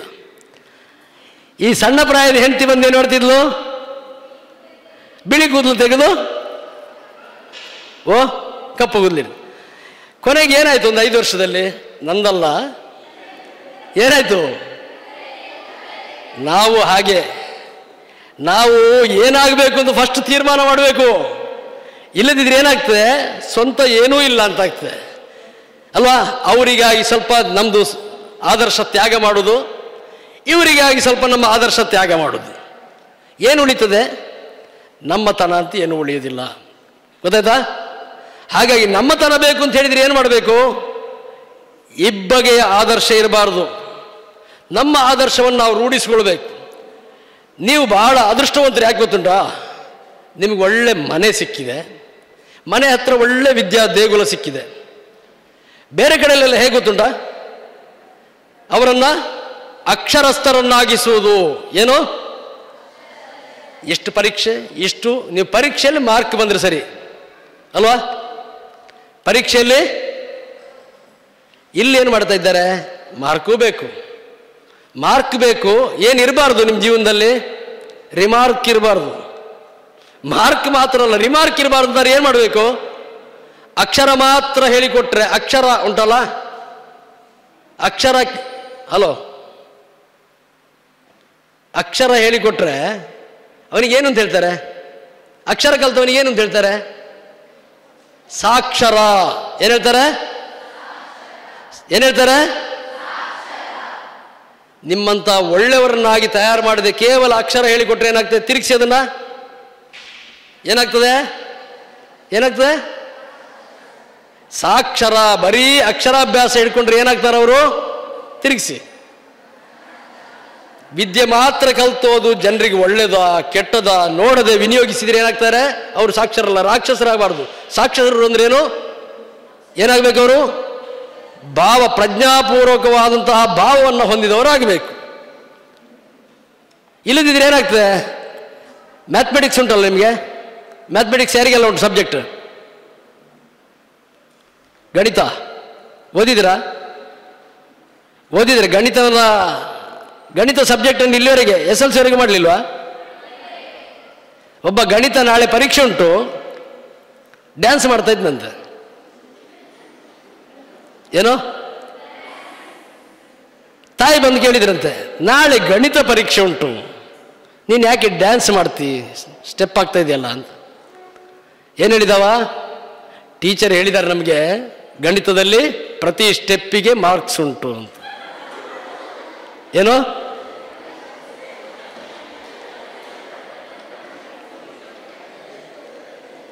ಏನು ಹೇಳಿದವ? ಬರೀ ಅಕ್ಷರ ಕಲಿತ ಹೋದ್ರೆ ಏನಾಗ್ತದೆ? ಏನಾಗ್ತದೆ? ಪ್ರತಿ ಸ್ಟೆಪ್ಪಿಗೆ ಮಾರ್ಕ್ ಇದೆ ಅಂತೇಳಿ ಇವ ಸ್ಟೆಪ್ ಆಗ್ತಾ ಕೂತಿದ್ದಾನೆ. ಅವ್ರು ಹೇಳಿದ ಗಣಿತದ ಸ್ಟೆಪ್ನಲ್ಲಿ. ಹಾಗೆ ಇನ್ನೊಬ್ಬ ಕೇಳಿದ, ಪ್ರಶ್ನೆ ಪತ್ರಿಕೆ ಕೊಟ್ಟರು. ಪ್ರಶ್ನೆ ಪತ್ರಿಕೆಯಲ್ಲಿ ಏನಿರ್ತದೆ? ಉತ್ತರ ಪತ್ರಿಕೆ ಕೊಟ್ಟರು. ಮಾಸ್ಟರ್ ಹತ್ರ ಕೇಳಿದ, ಪ್ರಶ್ನೆ ಪತ್ರಿಕೆಯಲ್ಲಿ ಏನಿರ್ತದೆ? ಉತ್ತರ ಪತ್ರಿಕೆಯಲ್ಲಿ ಏನಿರಬೇಕು? ಇರ್ತದ? ಪ್ರಶ್ನೆ ಪತ್ರಿಕೆಯಲ್ಲಿ ಪ್ರಶ್ನೆ ಇದ್ರೆ ಉತ್ತರ ಪತ್ರಿಕೆಯಲ್ಲಿ ಏನಿರಬೇಕು? ಇರ್ತದ ಕೊಡುವಾಗ? ನೀವು ಕೊಡುವಾಗ? ಇದಕ್ಕೇನು ಹೇಳ್ತಾರೆ ಈ ಆಲೋಚನೆಗೆ? ಪ್ರಜ್ಞಾಪೂರ್ವಕವಾದ ಭಾವ. ಪ್ರಜ್ಞೆ ಅಂದ್ರೆ ಅದು. ಇಲ್ಲದಿದ್ರೆ ಖಾಲಿ ಅಕ್ಷರಾರ್ಥದಲ್ಲಿ ಎಲ್ಲವೂ ಮುಗಿದೋಗ್ತದೆ. ಹೌದಾ? ಪ್ರಶ್ನೆ ಪತ್ರಿಕೆಯಲ್ಲಿ ಪ್ರಶ್ನೆ ಇದ್ರಾಗೆ ಉತ್ತರ ಪತ್ರಿಕೆಯಲ್ಲಿ ಉತ್ತರ ಇರ್ತದೆ ಇಲ್ವಾ? ಯಾವಾಗ? ಅವರು ಕೊಡುವಾಗ ಪ್ರಶ್ನೆ ಪತ್ರಿಕೆಯಲ್ಲಿ ಪ್ರಶ್ನೆ ಇರ್ತದೆ, ನಾವು ಕೊಡುವಾಗ ಉತ್ತರ ಪತ್ರಿಕೆಯಲ್ಲಿ ಉತ್ತರ ಇದ್ರೆ ಸಾಕಾಗುವುದಿಲ್ಲ. ಅದು ಏನಾಗಿರ್ಬೇಕು? ಸರಿ ಇಲ್ಲದಿದ್ರೆ ಏನಾಗ್ತದೆ? ತಪ್ಪಾದ್ರೆ ಏನಾಗ್ತದೆ? ಮಾರ್ಕ್ ಕಡಿಮೆ ಬಂದರೆ ಏನು ಹೇಳ್ತಾರೆ ಮನೆಯಲ್ಲಿ? ರಿಮಾರ್ಕ್ ಅಲ್ವಾ? ಮಾರ್ಕ್ ಇಲ್ಲದಿದ್ರೆ ಏನು ಹೆಸರು ಅದಕ್ಕೆ? ನೀವು ಬರೀ ಅದರಲ್ಲಿ ಮಾತ್ರ ಅಂಕ ಅಲ್ಲ, ಜೀವನದಲ್ಲಿ ಗೆಲ್ಲಬೇಕು. ಜೀವನದಲ್ಲೂ ಗೆಲ್ಲಬೇಕಾ ಬೇಡ? ಪರೀಕ್ಷೆಯಲ್ಲಿ 90%, 98% ತಗೊಂಡು ಜೈಲಿನೊಳಗೆ ಕೂತ್ಕೊಳ್ಳುದಾ? ಎಲ್ಲಿರ್ಲಿಕ್ಕೆ ಜೀವನ ನಿಮ್ಮದು? ಮೊದಲನೇ ಭಾಗ ಜೀವನ. ಜೀವನ ಎಲ್ಲಿಂದ ಪ್ರಾರಂಭ ಆಗ್ತದೆ? ಹುಟ್ಟಿನಿಂದ. ಭಾರತ ಹೇಳ್ತದೆ ಹುಟ್ಟಿನ ಮೊದಲಿನಿಂದಲೂ. ಗರ್ಭಾವಸ್ಥೆಯಲ್ಲಿರುವಾಗಲೂ ಕೂಡ ಜೀವನ ಶುರು ಆಗ್ತದೆ. ಜೀವನ ಎಲ್ಲಿ ಎಂಡ್ ಆಗ್ತದೆ? ಎಲ್ಲಿ? ಇಲ್ಲ, ಇದೇ ತಪ್ಪು ನಿಮ್ಮದು. ಈ ಸಂಸ್ಥೆಗಳನ್ನು ಹುಟ್ಟಿ ಬೆಳೆಸಿದವರು, ಮೊದಲು ತೀರ್ಮಾನ ಮಾಡಿದವರೆಲ್ಲ ಇದ್ದಾರಾ? ಈಗಲೂ ಯಾಕೆ ಬದುಕಿದ್ದಾರೆಲ್ಲ? ಜೀವನ ನಾವು ಮುಕ್ತಾಯ ಆದ ಕೂಡಲೇ ಮುಕ್ತಾಯ ಆಗ್ತದೆ ಅಂತ ತಿಳ್ಕೊಳ್ಳುವವರ ಭಾವ ಪ್ರಜ್ಞಾಪೂರ್ವಕ ಭಾವ ಅಲ್ಲ. ನಾವು ತೀರಿದ ಮೇಲೂ ಬರೆದಿರಬೇಕು ಅಂತಿಲ್ಲ. ಒಬ್ಬರನ್ನು ನೋಡಿ ಇನ್ನೊಬ್ರು ಒಳ್ಳೇದಾದರೆ, ಅವರನ್ನು ನೋಡಿ ಇನ್ನೊಬ್ರು ಒಳ್ಳೇದಾದರೆ, ಅವರನ್ನು ನೋಡಿ ಇನ್ನೊಬ್ರು ಒಳ್ಳೇದಾದರೆ ಒಳ್ಳೆಯ ಸಂಸ್ಕಾರದ ಒಂದು ಪರಂಪರೆ ಬರ್ತದೆ. ನಾವು ವಿವೇಕಾನಂದರನ್ನು ನೋಡಿ ಇವತ್ತಿಗೂ ಯಾಕೆ ಆದರ್ಶಗಳನ್ನು ಕೇಳ್ತೇವೆ? ಯಾಕೆ ಯಾಕೆ ಹಾಗೆ ಆಗಬೇಕು ಅಂತ ಅಲ್ವಾ? ಒಳ್ಳೆಯವರು ಯಾಕೆ ಕೇಳ್ತೇವೆ? ಯಾಕೆ ಕೇಳ್ತೇವೆ? ಅವರ ಆದರ್ಶದಂತೆ. ಭಾವಕ್ಕೊಂದು ಪ್ರಭಾವ ಅಂತ ಹೇಳಿದೆ ನೋಡಿ. ಭಾವ ಮಾತ್ರ ಅಲ್ಲ, ಪ್ರಭಾವ ಬೇಕು ಅಂತ. ಇಲ್ಲದಿದ್ರೆ ಏನಾಗ್ತದೆ? ಒಳ್ಳೊಳ್ಳೆ ಘಟನೆ ಹೇಳು ಅಂತ ಹೇಳುವಾಗ 1947ನೇ ಇಸ್ವಿಯಲ್ಲಿ ನಮ್ಮ ಭಾರತಕ್ಕೆ ಏನು ಬಂತು? 1947ನೇ ಇಸ್ವಿಯಲ್ಲಿ ಏನು ಬಂತು? 1957ನೇ ಇಸ್ವಿಯಲ್ಲಿ ಏನಾಯಿತು?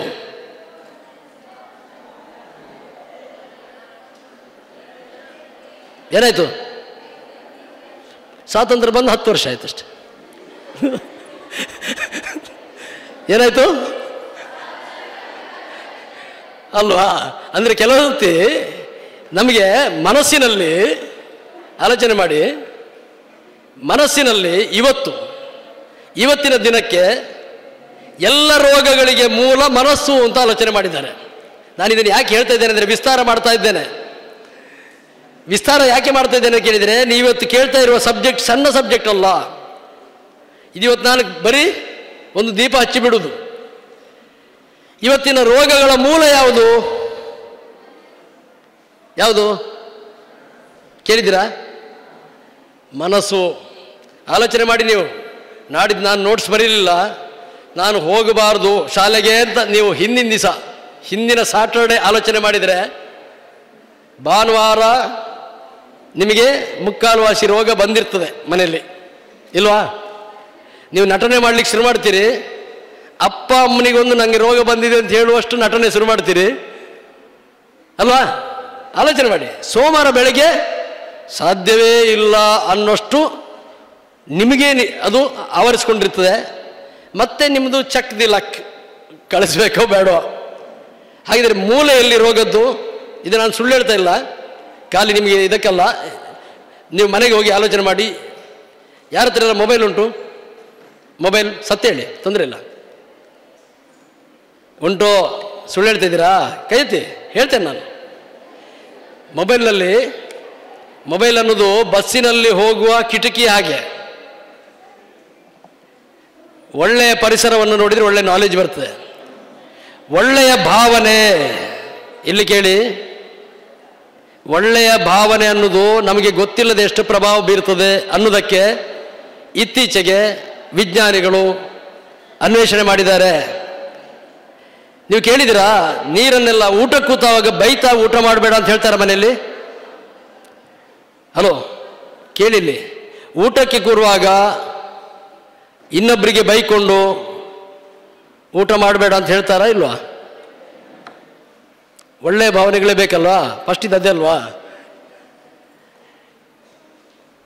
ಜಪಾನ್ನ ವಿಜ್ಞಾನಿ ಇಮೋಟೋ ನಮ್ಮಲ್ಲಿ ಹೇಳ್ತಿದ್ರು ಗೊತ್ತುಂಟ, ಆಜೆ ಭಾಷೆ ಪಾಡ್ನಾಕ್ಲಿಲ್ಲ ನೀರು ಪರೊಡ್ಚಿ ಅಂತ ಹೇಳ್ತಿದ್ರು. ಕೇಳಿದಿರಾ? ನಮಗೆ ಆಗದಿದ್ದವ್ರ ಮನೆಯಲ್ಲಿ ನೀರು ಕುಡಿಬೇಡ ಅಂತ ಹೇಳ್ತಿದ್ರು, ಹೌದಾ? ಇದೆಲ್ಲ ಸಣ್ಣ ವಿಷಯ ಅಲ್ಲ. ನೀವು ನೋಡಿ, ವಿಜ್ಞಾನದಲ್ಲಿ ಹೋದ ವರ್ಷ ನೊಬೆಲ್ ಪ್ರಶಸ್ತಿ ಬಂದ 2ರಲ್ಲಿ ಒಂದಿದು, ಒಂದು ಉಪವಾಸ, ಇನ್ನೊಂದು ನೀರು ಭಾವನೆಗಳನ್ನು ಗ್ರಹಿಸ್ತದೆ. ಇಲ್ಲೊಂದು ನೀರುಂಟಲ್ಲ, ನೀರಿನ ಬಾಟ್ಲಿ ನೀರುಂಟಲ್ಲ, ಇಲ್ಲಿ ನೀರುಂಟಲ್ಲ, ಇದರಲ್ಲಿ ಹೀಗೆ ನಿಮ್ಮ ಕೈಯಲ್ಲೂ ನೀರಿರ್ತದಲ್ಲ.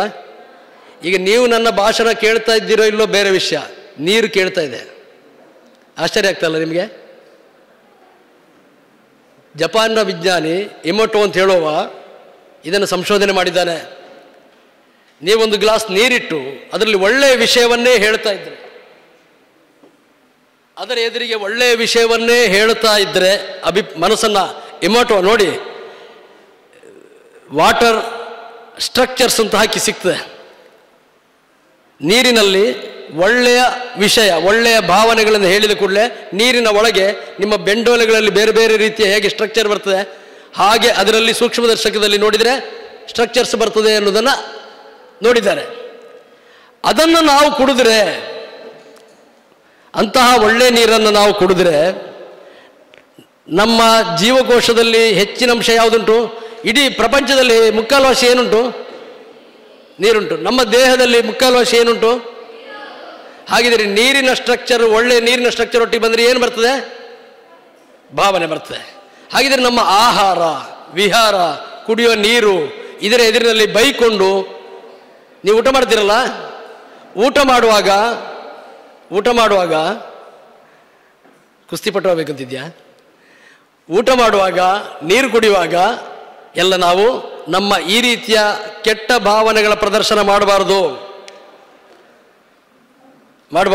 ಮಾಡಿದ್ರೆ ಏನಾಗ್ತದೆ? ನೀರಿನ ಸ್ಟ್ರಕ್ಚರ್ನಲ್ಲಿ ಅದೇ ಬರ್ತದೆ. ಅದನ್ನು ನಾವು ಕುಡಿದ್ರೆ ಏನಾಗ್ತದೆ? ನಮ್ಮ ಜೀವಕೋಶದ ಸ್ಟ್ರಕ್ಚರ್ ಆಗ್ತದೆ. ನಾನೀಗ ಜೋರು ಮಾಡುವಾಗ ತೊಂದರೆ ಆಗ್ತದೆ, ಕೊನೆಗೆ ಇದೇ ಆಟಿಟ್ಯೂಡಿಗೆ ಪೊಲೀಸರು ಅರೆಸ್ಟ್ ಮಾಡುವಾಗ ಕಣ್ಣೀರಿಡ್ತೀರಿ. ಈಗ ನಾವೇನು ಚಟುವಟಿಕೆಯನ್ನು ಮಾಡ್ತೇವೆ ಯಾವುದು ಶಿಸ್ತಿಗೆ ವಿರುದ್ಧ, ಆವಾಗ ಗುರುಗಳು ಹೇಳಿದವರಿಗೆ ತಮಾಷೆ ಮಾಡ್ತೀರಿ, ಅದು ಭಾವ ಆಗ್ತದೆ. ಮುಂದೆ ಅದೇ ಕಾರಣಕ್ಕೆ ಪೊಲೀಸ್ ಹಿಡಿಯುವಾಗ ತಬ್ಬಲಿ ಆಗ್ತದೆ, ನಿಮ್ಮ ಕ್ಲಾಸ್ಮೇಟ್ಗಳು ಯಾರು ಇರುವುದಿಲ್ಲ, ಆವಾಗ ಕಣ್ಣೀರು ಹಾಕ್ತೀರಿ. ಅದಕ್ಕಾಗಿ ಇಲ್ಲಿ ಹೇಳುವಾಗ ಕೇಳಬೇಕು. ಕ್ಲಾಸ್ಮೇಟ್ಗಳ ಎದುರುಗಡೆ ಹೀರೋ ಹೀರೋಯಿನ್ ಆಗುವುದರಲ್ಲಿ ನೀವೇನೂ ಸಾಧನೆ ಮಾಡೋದಿಲ್ಲ.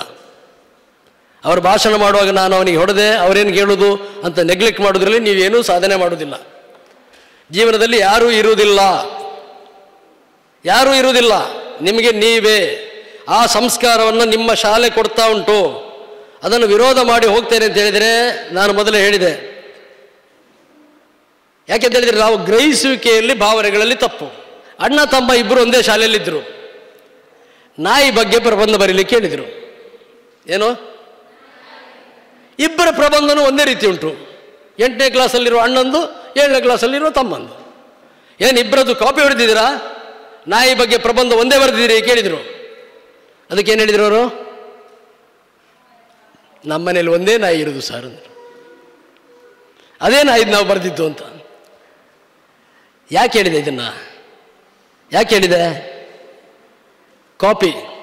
ಕಾಪಿ ಮಾಡಿದ್ದಕ್ಕೆ ಏನೋ ಒಂದು ನಾವು ಸಬೂಬು ಕೊಡ್ತೇವೆ. ಮಾಸ್ಟ್ರು ಕೇಳಿದ ಕೂಡಲೇ ಮಾಸ್ಟ್ರಿಗೆ ನಾನೊಂದು ಉತ್ತರ ಕೊಟ್ಟೆ. ಆಚೀಚೆನವ್ರು ಹೇಳಿದರು, ಆವಲಿ ಮಾರೆ ಈ ಉತ್ತರ ಕೊರ್ನಿ. ಯಾರು? ಮಾಸ್ಟ್ರಿಗೆ ಪಂಡತ್ತ ಖುಷಿ ಆಯ್ತಲ್ಲ, ರಣಧೀರ ಕಂಠೀರವ ಮನೆಗೆ ಹೋದರು. ಆವಲಿ ಪಣ್ಣಿ ಆರೆಗೆ ಟೀಚರ್ ಮೇಲೆ ಗೆದ್ದಿದ್ದಕ್ಕೆ ಪ್ರಶಂಸೆ ಯಾರಿಂದ? ಯಾರಿಂದ ಯಾರಿಂದ? ಅವರೇನಾದರೂ ಹೇಳಿದಾರ? ನೀವು ಹೇಳಿದ್ದಕ್ಕೆ ಅದಕ್ಕೇನು ಹೇಳ್ತಾರೆ? ಗಾಳಿ ಹಾಕೋದು. ನಿಮ್ಮನ್ನು ಏನು ಪ್ರಚೋದನೆ ಮಾಡಿದ್ರವರು? ನಿಮ್ಮ ಬೇಡದ ವಿಷಯಕ್ಕೆ, ತಪ್ಪಾಗಿದ್ದ ಭಾವನೆಗೆ ತಪ್ಪು ಪ್ರೇರಣೆ ಕೊಟ್ಟರು. ಭಾವಕ್ಕೆ ಪ್ರಭಾವ ಬಿತ್ತು. ಹೌದಾ?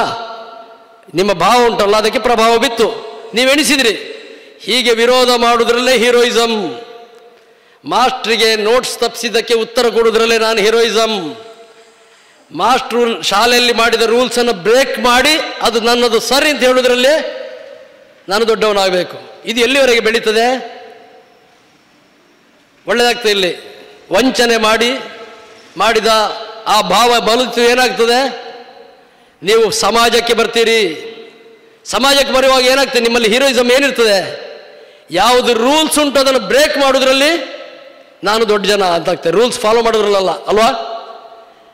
ನೋಡಿದರೆ ನೀವು ಮಕ್ಕಳೆಲ್ಲ ಈಗ ಕಾಲೇಜ್ ಬಿಡುವಾಗ ಖಾಲಿ ಶಬ್ದ ಮಾತ್ರ ಕೇಳ್ತದೆ, ಯಾವುದ್ರದ್ದು ಬೈಕಿದ್ದು. ನೋಡಿದ್ದೀರಾ? ಸಣ್ಣ ವಿಷಯ ಇರ್ಬೋದು, ಯಾಕೆ ಹೋಗ್ತಾರೆ ಅವರು ಹಾಗೆ? ಹೋಗಬಾರ್ದು ಅಂತ ಗೊತ್ತಿಲ್ವಾ? ವೇಗವಾಗಿ ಹೋಗಬಾರ್ದು, ಒಂದು ವೀಲ್ನಲ್ಲಿ ಹೋಗಬಾರ್ದು. ಏನು ಮಾಡ್ಲಿಕ್ಕೆ ಹೊರಟಿದ್ದಾರೆ ಅವರು? ಏನು ಮಾಡಲಿಕ್ಕೆ? ಇಂಪ್ರೆಸ್. ನಿಮ್ಮನ್ನು ಯಾರನ್ನೋ ಖುಷಿ ಮಾಡಲಿಕ್ಕೆ ಹೊರಟಿದ್ದಾರೆ. ನೀವು ಅದನ್ನು ಖುಷಿ ಪಟ್ಟವರನ್ನು ಹೀರೋ ಮಾಡ್ತೀರಿ. ಇಂಥದ್ದು ಸುಮ್ಮುಂಟು. ಇದರ ಪ್ರಭಾವ ಏನು? ಏನಾಗ್ತದೆ? ನಾಳೆ ಜೀವನಕ್ಕೆ ಬರ್ತೀರಿ. ಇಲ್ಲಿ ಮಾಸ್ಟರ್ಗಳಿಗೆ, ಲೆಕ್ಚರ್ಗಳಿಗೆ ನಿಯಮ ಭಂಗ ಮಾಡಿ ನೀವೊಂದು ಹೀರೋ ಆಗಿದ್ದು. ಏನು ಬರಿತಾ ಇರ್ತಾರೆ, ಅವರಿಗೆ ತಮಾಷೆ ಮಾಡಿದ ಕೂಡಲೇ ನೀವು ಹೀರೋ ಆದ್ರಿ. ಆಚೀಚಿನವರು ಹೇಳಿದರು ಅವಲಿ ಮಾರ ಅಂತ. ಈ ಅವಲಿ ಮಾರ ಎಲ್ಲಿವರೆಗೆ ಗೊತ್ತುಂಟಾ? ಎಲ್ಲಿ ಗೊತ್ತುಂಟಾ? ಎಲ್ಲಿ ಹೋಗಿ ನಿಲ್ಲಿಸ್ತದೆ? ನಿಮ್ಮನ್ನು ಎಲ್ಲಿಗೆ ನಿಲ್ಲಿಸ್ತದೆ ಗೊತ್ತುಂಟಾ?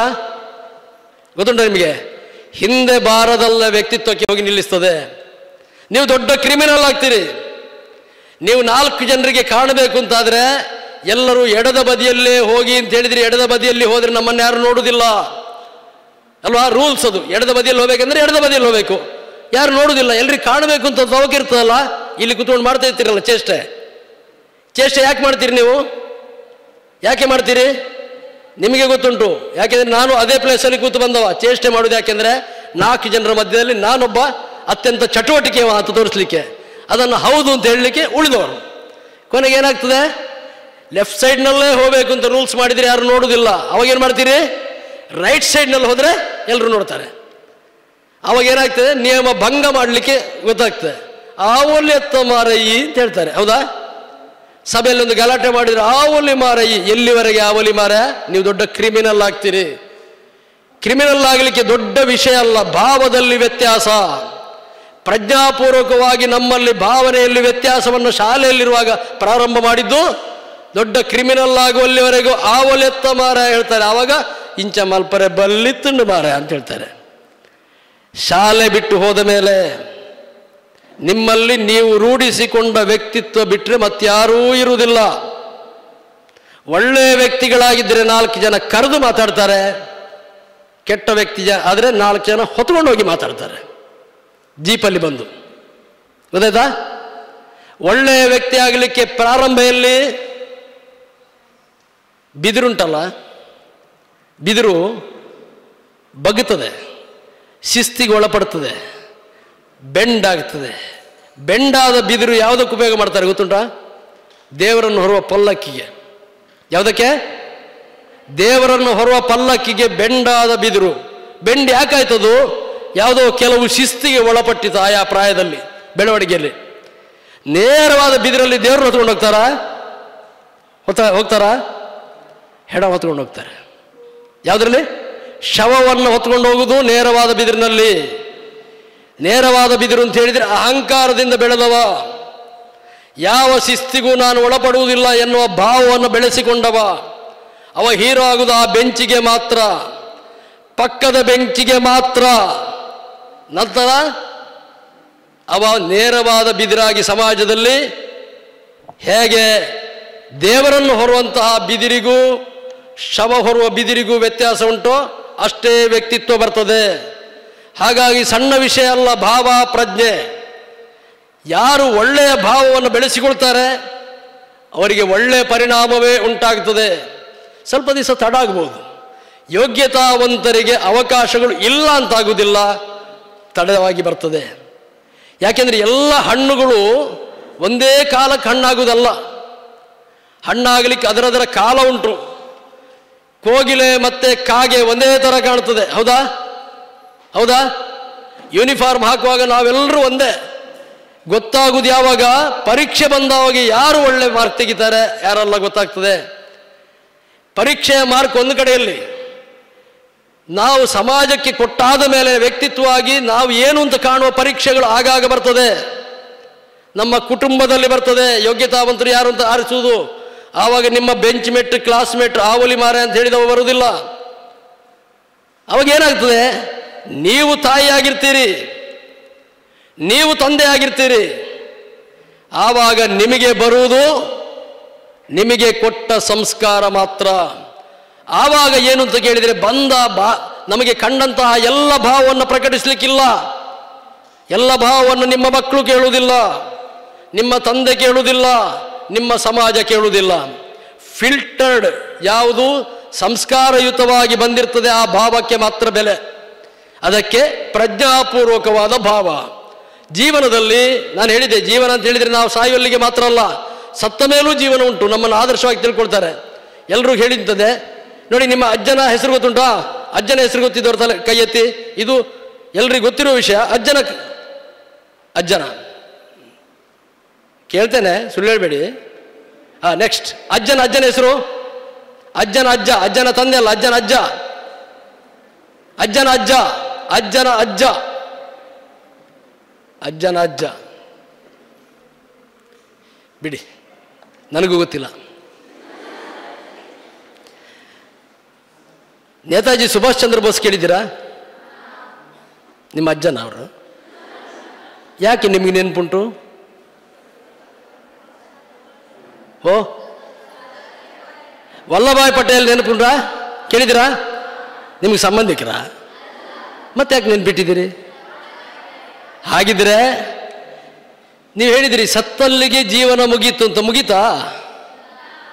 ಈಗಲೂ ನೀವು ಸುಭಾಷ್ ಚಂದ್ರ ಬೋಸ್ ನೆನಪಿಟ್ಟಿದ್ದೀರಿ, ವಲ್ಲಭಾಯ್ ಪಟೇಲ್ ನೆನಪಿಟ್ಟಿದ್ದೀರಿ, ಭಗತ್ ಸಿಂಗ್ ನೆನಪಿಡ್ತೀರಿ.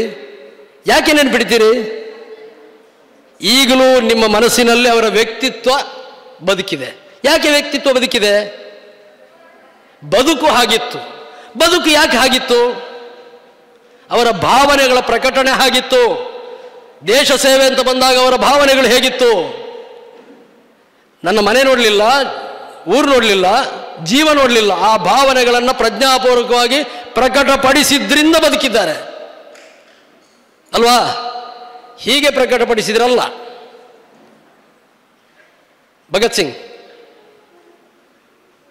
ಗೊತ್ತಾಯ್ತಾ? ಹಾಗಿದ್ರೆ ಸತ್ತ ಕೂಡಲೇ ಜೀವನ ಮುಗಿಯುವುದಿಲ್ಲ ಅಲ್ವಾ? ಸತ್ತಲ್ಲಿಗೆ ಜೀವನ ಮುಗಿಯುವುದಿಲ್ಲ, ಮತ್ತು ಜೀವನ ಇರ್ತದೆ. ನಾವು ನೆನಪಿಸಿಕೊಳ್ಳುವ ವ್ಯಕ್ತಿತ್ವ ಆಗಬೇಕು. ಹೇಗಿರಬೇಕು? ಒಂದು ಉದಾಹರಣೆ, ಉದಾರ ಮತಿತ್ವ ನಮ್ಮಲ್ಲಿರಬೇಕು. ನಮ್ಮ ಪ್ರಶ್ನೆ ಕೇಳಲಿಕ್ಕುಂಟು, ನೀವು ನಂಗೆ ಪ್ರಶ್ನೆ ಕೇಳ್ಬೋದು.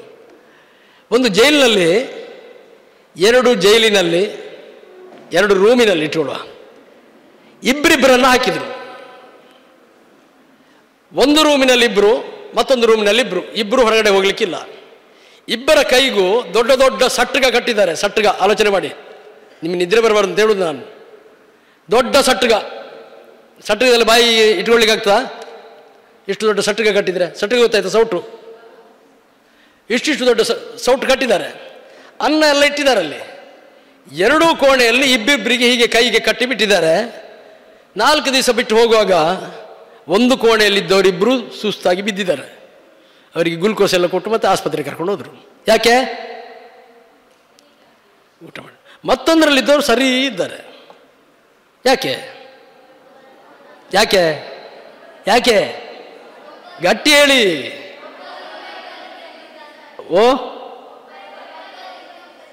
ಒಬ್ಬರು ತೆಗೆದು ಇನ್ನೊಬ್ಬರ ಬಾಯಿಗೆ ಕೊಟ್ಟರು, ಅವ ತೆಗೆದು ಇವನ ಬಾಯಿಗೆ ಕೊಟ್ಟರು. ಅದಕ್ಕೆ ಏನು ಹೇಳ್ತಾರೆ? ಅವರಿಗೆ ಇವರಿಗೆ ಏನು ವ್ಯತ್ಯಾಸ? ಇಬ್ಬರಿಗೂ ಅನ್ನ ಇತ್ತು, ಸಟ್ಟಿಗೆ ಇತ್ತು, ಕೈ ಇತ್ತು, ರೂಮ್ ಇತ್ತು. ಅವರು ಗ್ಲುಕೋಸ್ ಕೊಡೋಲ್ಲಿವರೆಗೆ ಹೋದರು, ಇವರು ಯಾಕೆ ಬದುಕಿದ್ರು? ಹೇಳಿ, ಹೇಳಮ್ಮ. ಆಲೋಚನೆ ಅಂದ್ರೆ ಏನು? ಹೇಳು ಹೇಳು. ಪ್ಲಾನ್ ಅಂದ್ರೆ ಅದೇ ಭಾವನೆ. ಅಂದ್ರೆ ನಾನು ಒಬ್ಬರಿಗೆ ಕೊಟ್ರೆ ನಾನು ಬದುಕಬಹುದು, ಅವನು ಕೊಟ್ರೆ ಬದುಕಬಹುದು. ಹಾಗಿದ್ರೆ ಆಲೋಚನೆಯಲ್ಲಿ ಏನು ವ್ಯತ್ಯಾಸ? ಮೊದಲನೇ ರೂಮಲ್ಲಿ ನನಗಂತೂ ತಿನ್ಲಿಕ್ಕಿಲ್ಲ, ಅವನು ತಿನ್ನೋದು ಬೇಡ ಅಲ್ವಾ? ಅಲ್ಲಿ ಭಾವನೆ ವ್ಯತ್ಯಾಸ ಆಯ್ತು. ಈ ಕೋಣೆಯಲ್ಲಿದ್ದವರು ಏನು ಮಾಡಿದ್ರು? ನಾನು ಅವನಿಗೆ ಕೊಡ್ತೇನೆ, ಸಟ್ಟಗದಲ್ಲಿ ತೆಗೆದು ಅವನ ಬಾಯಿ ಕೊಟ್ಟರು, ಅವನು ಸಟ್ಟಗದಲ್ಲಿ ತೆಗೆದು ಇವನು ಬಾಯಿ ಕೊಟ್ಟ. ಹಾಗೆ ಎಷ್ಟು ದಿವಸ ಇದ್ರೂ ಬದುಕಬಹುದು. ಸಮಾಜದಲ್ಲಿ ಬೇಕಾಗಿದ್ದು ಇಂತಹ ಸಹಕಾರ ಭಾವ. ಆ ಭಾವಕ್ಕೆ ಏನು ಹೇಳ್ತಾರೆ? ಪ್ರಜ್ಞಾಪೂರ್ವಕವಾದ ಭಾವ. ಹಾಗಿದ್ರೆ ಇಲ್ಲಿ ಸಟ್ಟಗದಲ್ಲಿ ಕೊಡುವುದರಿಂದ ಅವರು ಏನಾದರೂ ಬದುಕಿದ್ದಕ್ಕೆ ಏನು ಹೇಳ್ತಾರೆ?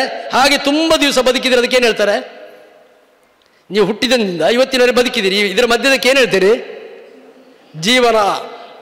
ಹಾಗಿದ್ರೆ ಜೀವನದಲ್ಲಿ ಭಾವ ಪ್ರಜ್ಞೆ ಗೊತ್ತಾಯ್ತಾ ಎಲ್ರಿಗೂ? ಜೀವನ ಅಂದ್ರೆ ಏನು ಗೊತ್ತಾಯ್ತಾ? ದಿನ ಕ್ಷಣ ಬದುಕುವುದಕ್ಕೆ ಜೀವನ ಅಂತ ಹೆಸರು. ಎಲ್ಲಿವರೆಗೆ? ಎಲ್ಲರ ಮನಸ್ಸಿನಲ್ಲಿ ನೆನಪಿರುವಲ್ಲಿವರೆಗೆ ವ್ಯಕ್ತಿತ್ವವನ್ನು ಬೆಳೆಸಬೇಕು. ಭಾವ ಅಂದರೆ ಅಭಿಪ್ರಾಯಗಳು, ಇದು ಪ್ರಜ್ಞಾಪೂರ್ವಕವಾಗಿರಬೇಕು. ಹಾಗಾಗಿ ನಾವೇನು ಮಾಡಬೇಕು? ಒಳ್ಳೆ ಯೋಗ್ಯತಾವಂತರನ್ನ, ಒಳ್ಳೆಯ ಗುಣದವರನ್ನ, ಫ್ರೆಂಡ್ಸನ್ನು ಚಾಯ್ಸ್ ಮಾಡಬೇಕು. ಅದಕ್ಕೆ ಬೆಸ್ಟ್ ಏನು ಗೊತ್ತುಂಟಾ? ಇಡೀ ಶಾಲೆಯವರು ಒಳ್ಳೆಯವರಾಗಿ ಬಿಡೋದು. ಇಡೀ ಶಾಲೆಯವರು ಒಳ್ಳೆಯದಾಗಿದ್ರೆ, ನನಗೆ ನೋಡಿ ಈಗ 300 ಜನ ಫ್ರೆಂಡ್ಸ್ ಸಿಕ್ಕಿದ್ರೆ, ಯಾಕೆ ಹೇಳಿ? ನೀವು 300 ಜನ ನನ್ನ ಫ್ರೆಂಡ್ಸ್ ಅಲ್ವಾ? ಯಾಕೆ ಹೇಳಿ? ಒಳ್ಳೆ ಮನಸ್ಸಿದ್ದವರು. ಯಾಕೆ ಒಳ್ಳೆ ಮನಸ್ಸಿದ್ದವರು? ಇಂಥದ್ದೊಂದು ಶಿಬಿರ ಮಾಡುವ ಅಂತ ಹೇಳುವಾಗ ನನಗೆ ಜ್ವರ, ತಲೆನೋವು ಅಂತ ನೀವು ರಜೆ ಹಾಕಲಿಲ್ಲ ನೋಡಿ ಅಲ್ವಾ? ಇದು ನಮಗೆ ಬೇಕು ಅಂತ ಬಂದಿರಿ. ಬೇಕು ಅಂತ ಕಾಣುವುದೇನು? ಭಾವನೆ. ಇಲ್ಲಿಗೆ ಬಂದ ಮೇಲೆ ಸಂಸ್ಕಾರ ಆಗುವುದು ಅಲ್ವಾ? ಹಾಗಿದ್ರೆ ಸಂಸ್ಕಾರದಲ್ಲಿ ಎಷ್ಟುಂಟು? 3 ವಿಧ. ಯಾವುದೇ ಒಂದು ವಸ್ತು ನೀವು ನೋಡುವುದರಲ್ಲಿ 3 ವಿಧ ಇರ್ತದೆ. ಒಂದು ದ್ರಾಕ್ಷಿ ಇರ್ತದಲ್ಲ, ದ್ರಾಕ್ಷಿ ಬೆಳೀತದೆ. ದ್ರಾಕ್ಷಿಯನ್ನು ಏನು ಮಾಡ್ಬೋದು? ಅಯ್ಯೋ ಎಲ್ಲ ಬಾಯಿ ಒರೆಸ್ಕೊಮಾರ, ದ್ರಾಕ್ಷಿ ಹೇಳಿದ್ದು ಮಾತ್ರ ನಾನು ಕೊಡುವುದಿಲ್ಲ.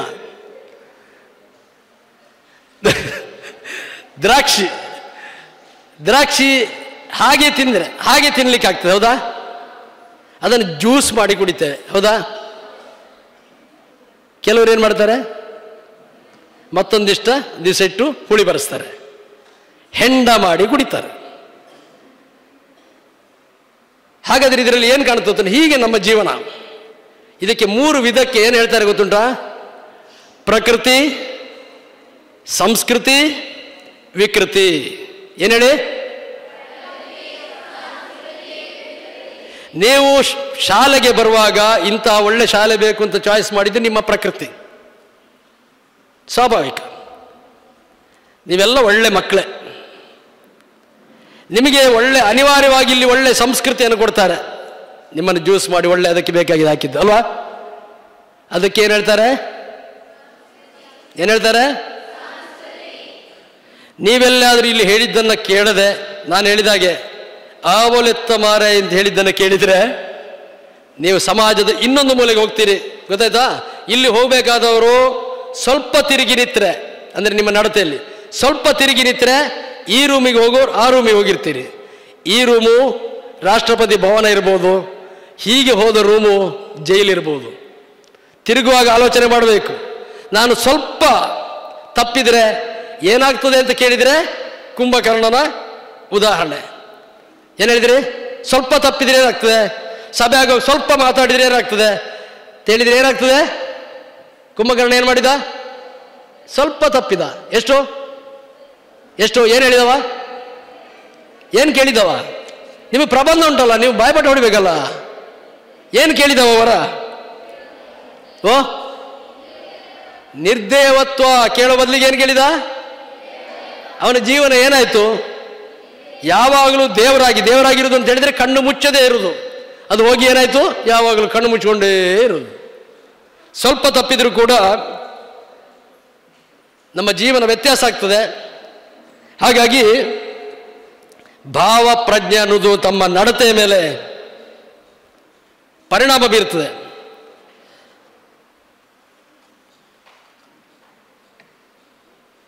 ಹಾಗಾಗಿ ನಮ್ಮ ಜೀವನದಲ್ಲಿ, ನಿತ್ಯ ಜೀವನದಲ್ಲಿ ಯಾವತ್ತೋ ಒಂದು ದಿವಸ ಸಂಡೇ ಮಂಡೇ ಆಚರಣೆ ಮಾಡುವ ಭಾವ ಅಲ್ಲ. ಒಳ್ಳೆಯವರಾಗಿರಬೇಕು ಅಂತ ಹೇಳಿದರೆ ಯಾವಾಗ ಒಳ್ಳೆಯದಾಗಿರಬೇಕು? ಯಾವಾಗಲೂ ಒಳ್ಳೆಯದಾಗಿರಬೇಕು. ಹಾಗಾದ್ರೆ ಇದಕ್ಕೆ ಪರಿಣಾಮ ಏನೆಲ್ಲ ಕೇಳಿದರೆ, ವಾತಾವರಣ, ಆಹಾರ ಮತ್ತು ನಮ್ಮ ಆ್ಯಟಿಟ್ಯೂಡ್, ನಿತ್ಯ ಜೀವನದಲ್ಲಿ ಹೇಗಿದ್ದೇವೆ ಅನ್ನೋದು ಕೂಡ ಕಾರಣ ಆಗಿರುತ್ತೆ. ನಾನು ಯಾಕೆ ಇದನ್ನು ನಿಮ್ಮಲ್ಲಿ ಕೈ ಮುಗಿದು ಕೇಳ್ಕೊಳ್ತೇನೆ ಅಂತ ಹೇಳಿದರೆ, ನೀವು ಮುಂದಿನ ಪ್ರಜೆಗಳು ಅಂತ ಹೇಳೋದ್ರಲ್ಲಿ ಪ್ರಜ್ಞಾವಂತತೆ ಇದೆ.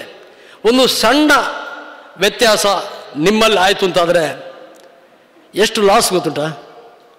ನಾನೊಂದು ದಿವಸ ಒಂದು ಯಕ್ಷಗಾನಕ್ಕೆ ಹೋಗುವಾಗ ಬೈಕಿನಲ್ಲಿ ಭಾರಿ ಫಾಸ್ಟ್ ಹೋಗ್ತಾ ಇರುವಾಗ ನಾನು ಶಿರ್ವದಿಂದ ಬಂದಿರ ಅಂತೇಳಿ ಕಾಲ್ ಬಂತು, ತೆಗೆದೆ. ನಾನು ಯಾಕೆ ಹೇಳ್ತೇನೆ ಕೇಳಿದರೆ, ನಮಗಾದ ಒಳ್ಳೆ ಅನುಭವಗಳನ್ನು ಕೂಡ ನಾವು ನೆನಪಿಟ್ಕೊಳ್ಬೇಕು.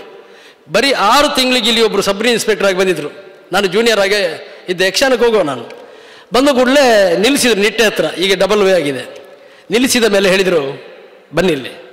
ಅವ್ರಿಗೆ ಗೊತ್ತಾಯ್ತು ಅವಾಗ ಇವರು ಅರ್ಜೆಂಟ್ ಯಕ್ಷಗಾನಕ್ಕೆ ಹೋಗೋದು ಅಂತೇಳಿ. ನನ್ನ ಒಳ್ಳೆ ಅಭಿಮಾನಿ, ಕೂತ್ಕೊಳ್ಳಿ ಸೀಟಲ್ಲಿ ಅಂತ ಹೇಳಿದರು. ಆಪ್ತವಾಕ್ಯಗಳು ನಮಗೆ ಇಷ್ಟ ಆಗಿರಬೇಕು ಅಂತಿಲ್ಲ. ಈಗ ಆಲೋಚನೆ ಮಾಡಿ, ಬೈಕಲ್ಲಿ ಹೋಗ್ತಾ ಇರುವಾಗ ನೀವು ಮೊಬೈಲಲ್ಲಿ ಮಾತಾಡ್ತಾ ಹೋದರೆ ಏನಾದರೂ ನಿಮಗೆ ತೊಂದರೆ ಆದರೆ ಎಷ್ಟು ನಷ್ಟ ಆಲೋಚನೆ ಮಾಡಿ. ತಾಯಿಗೆ ಮಗ ಇಲ್ಲ, ತಂದೆಗೆ ಮಗ ಇಲ್ಲ, ಊರಿಗೆ ವಕೀಲರಿಲ್ಲ, ಕ್ಲೈಂಟಿಗೆ ವಕೀಲರಿಲ್ಲ, ಊರಿಗೆ ಶೂನ್ಯ.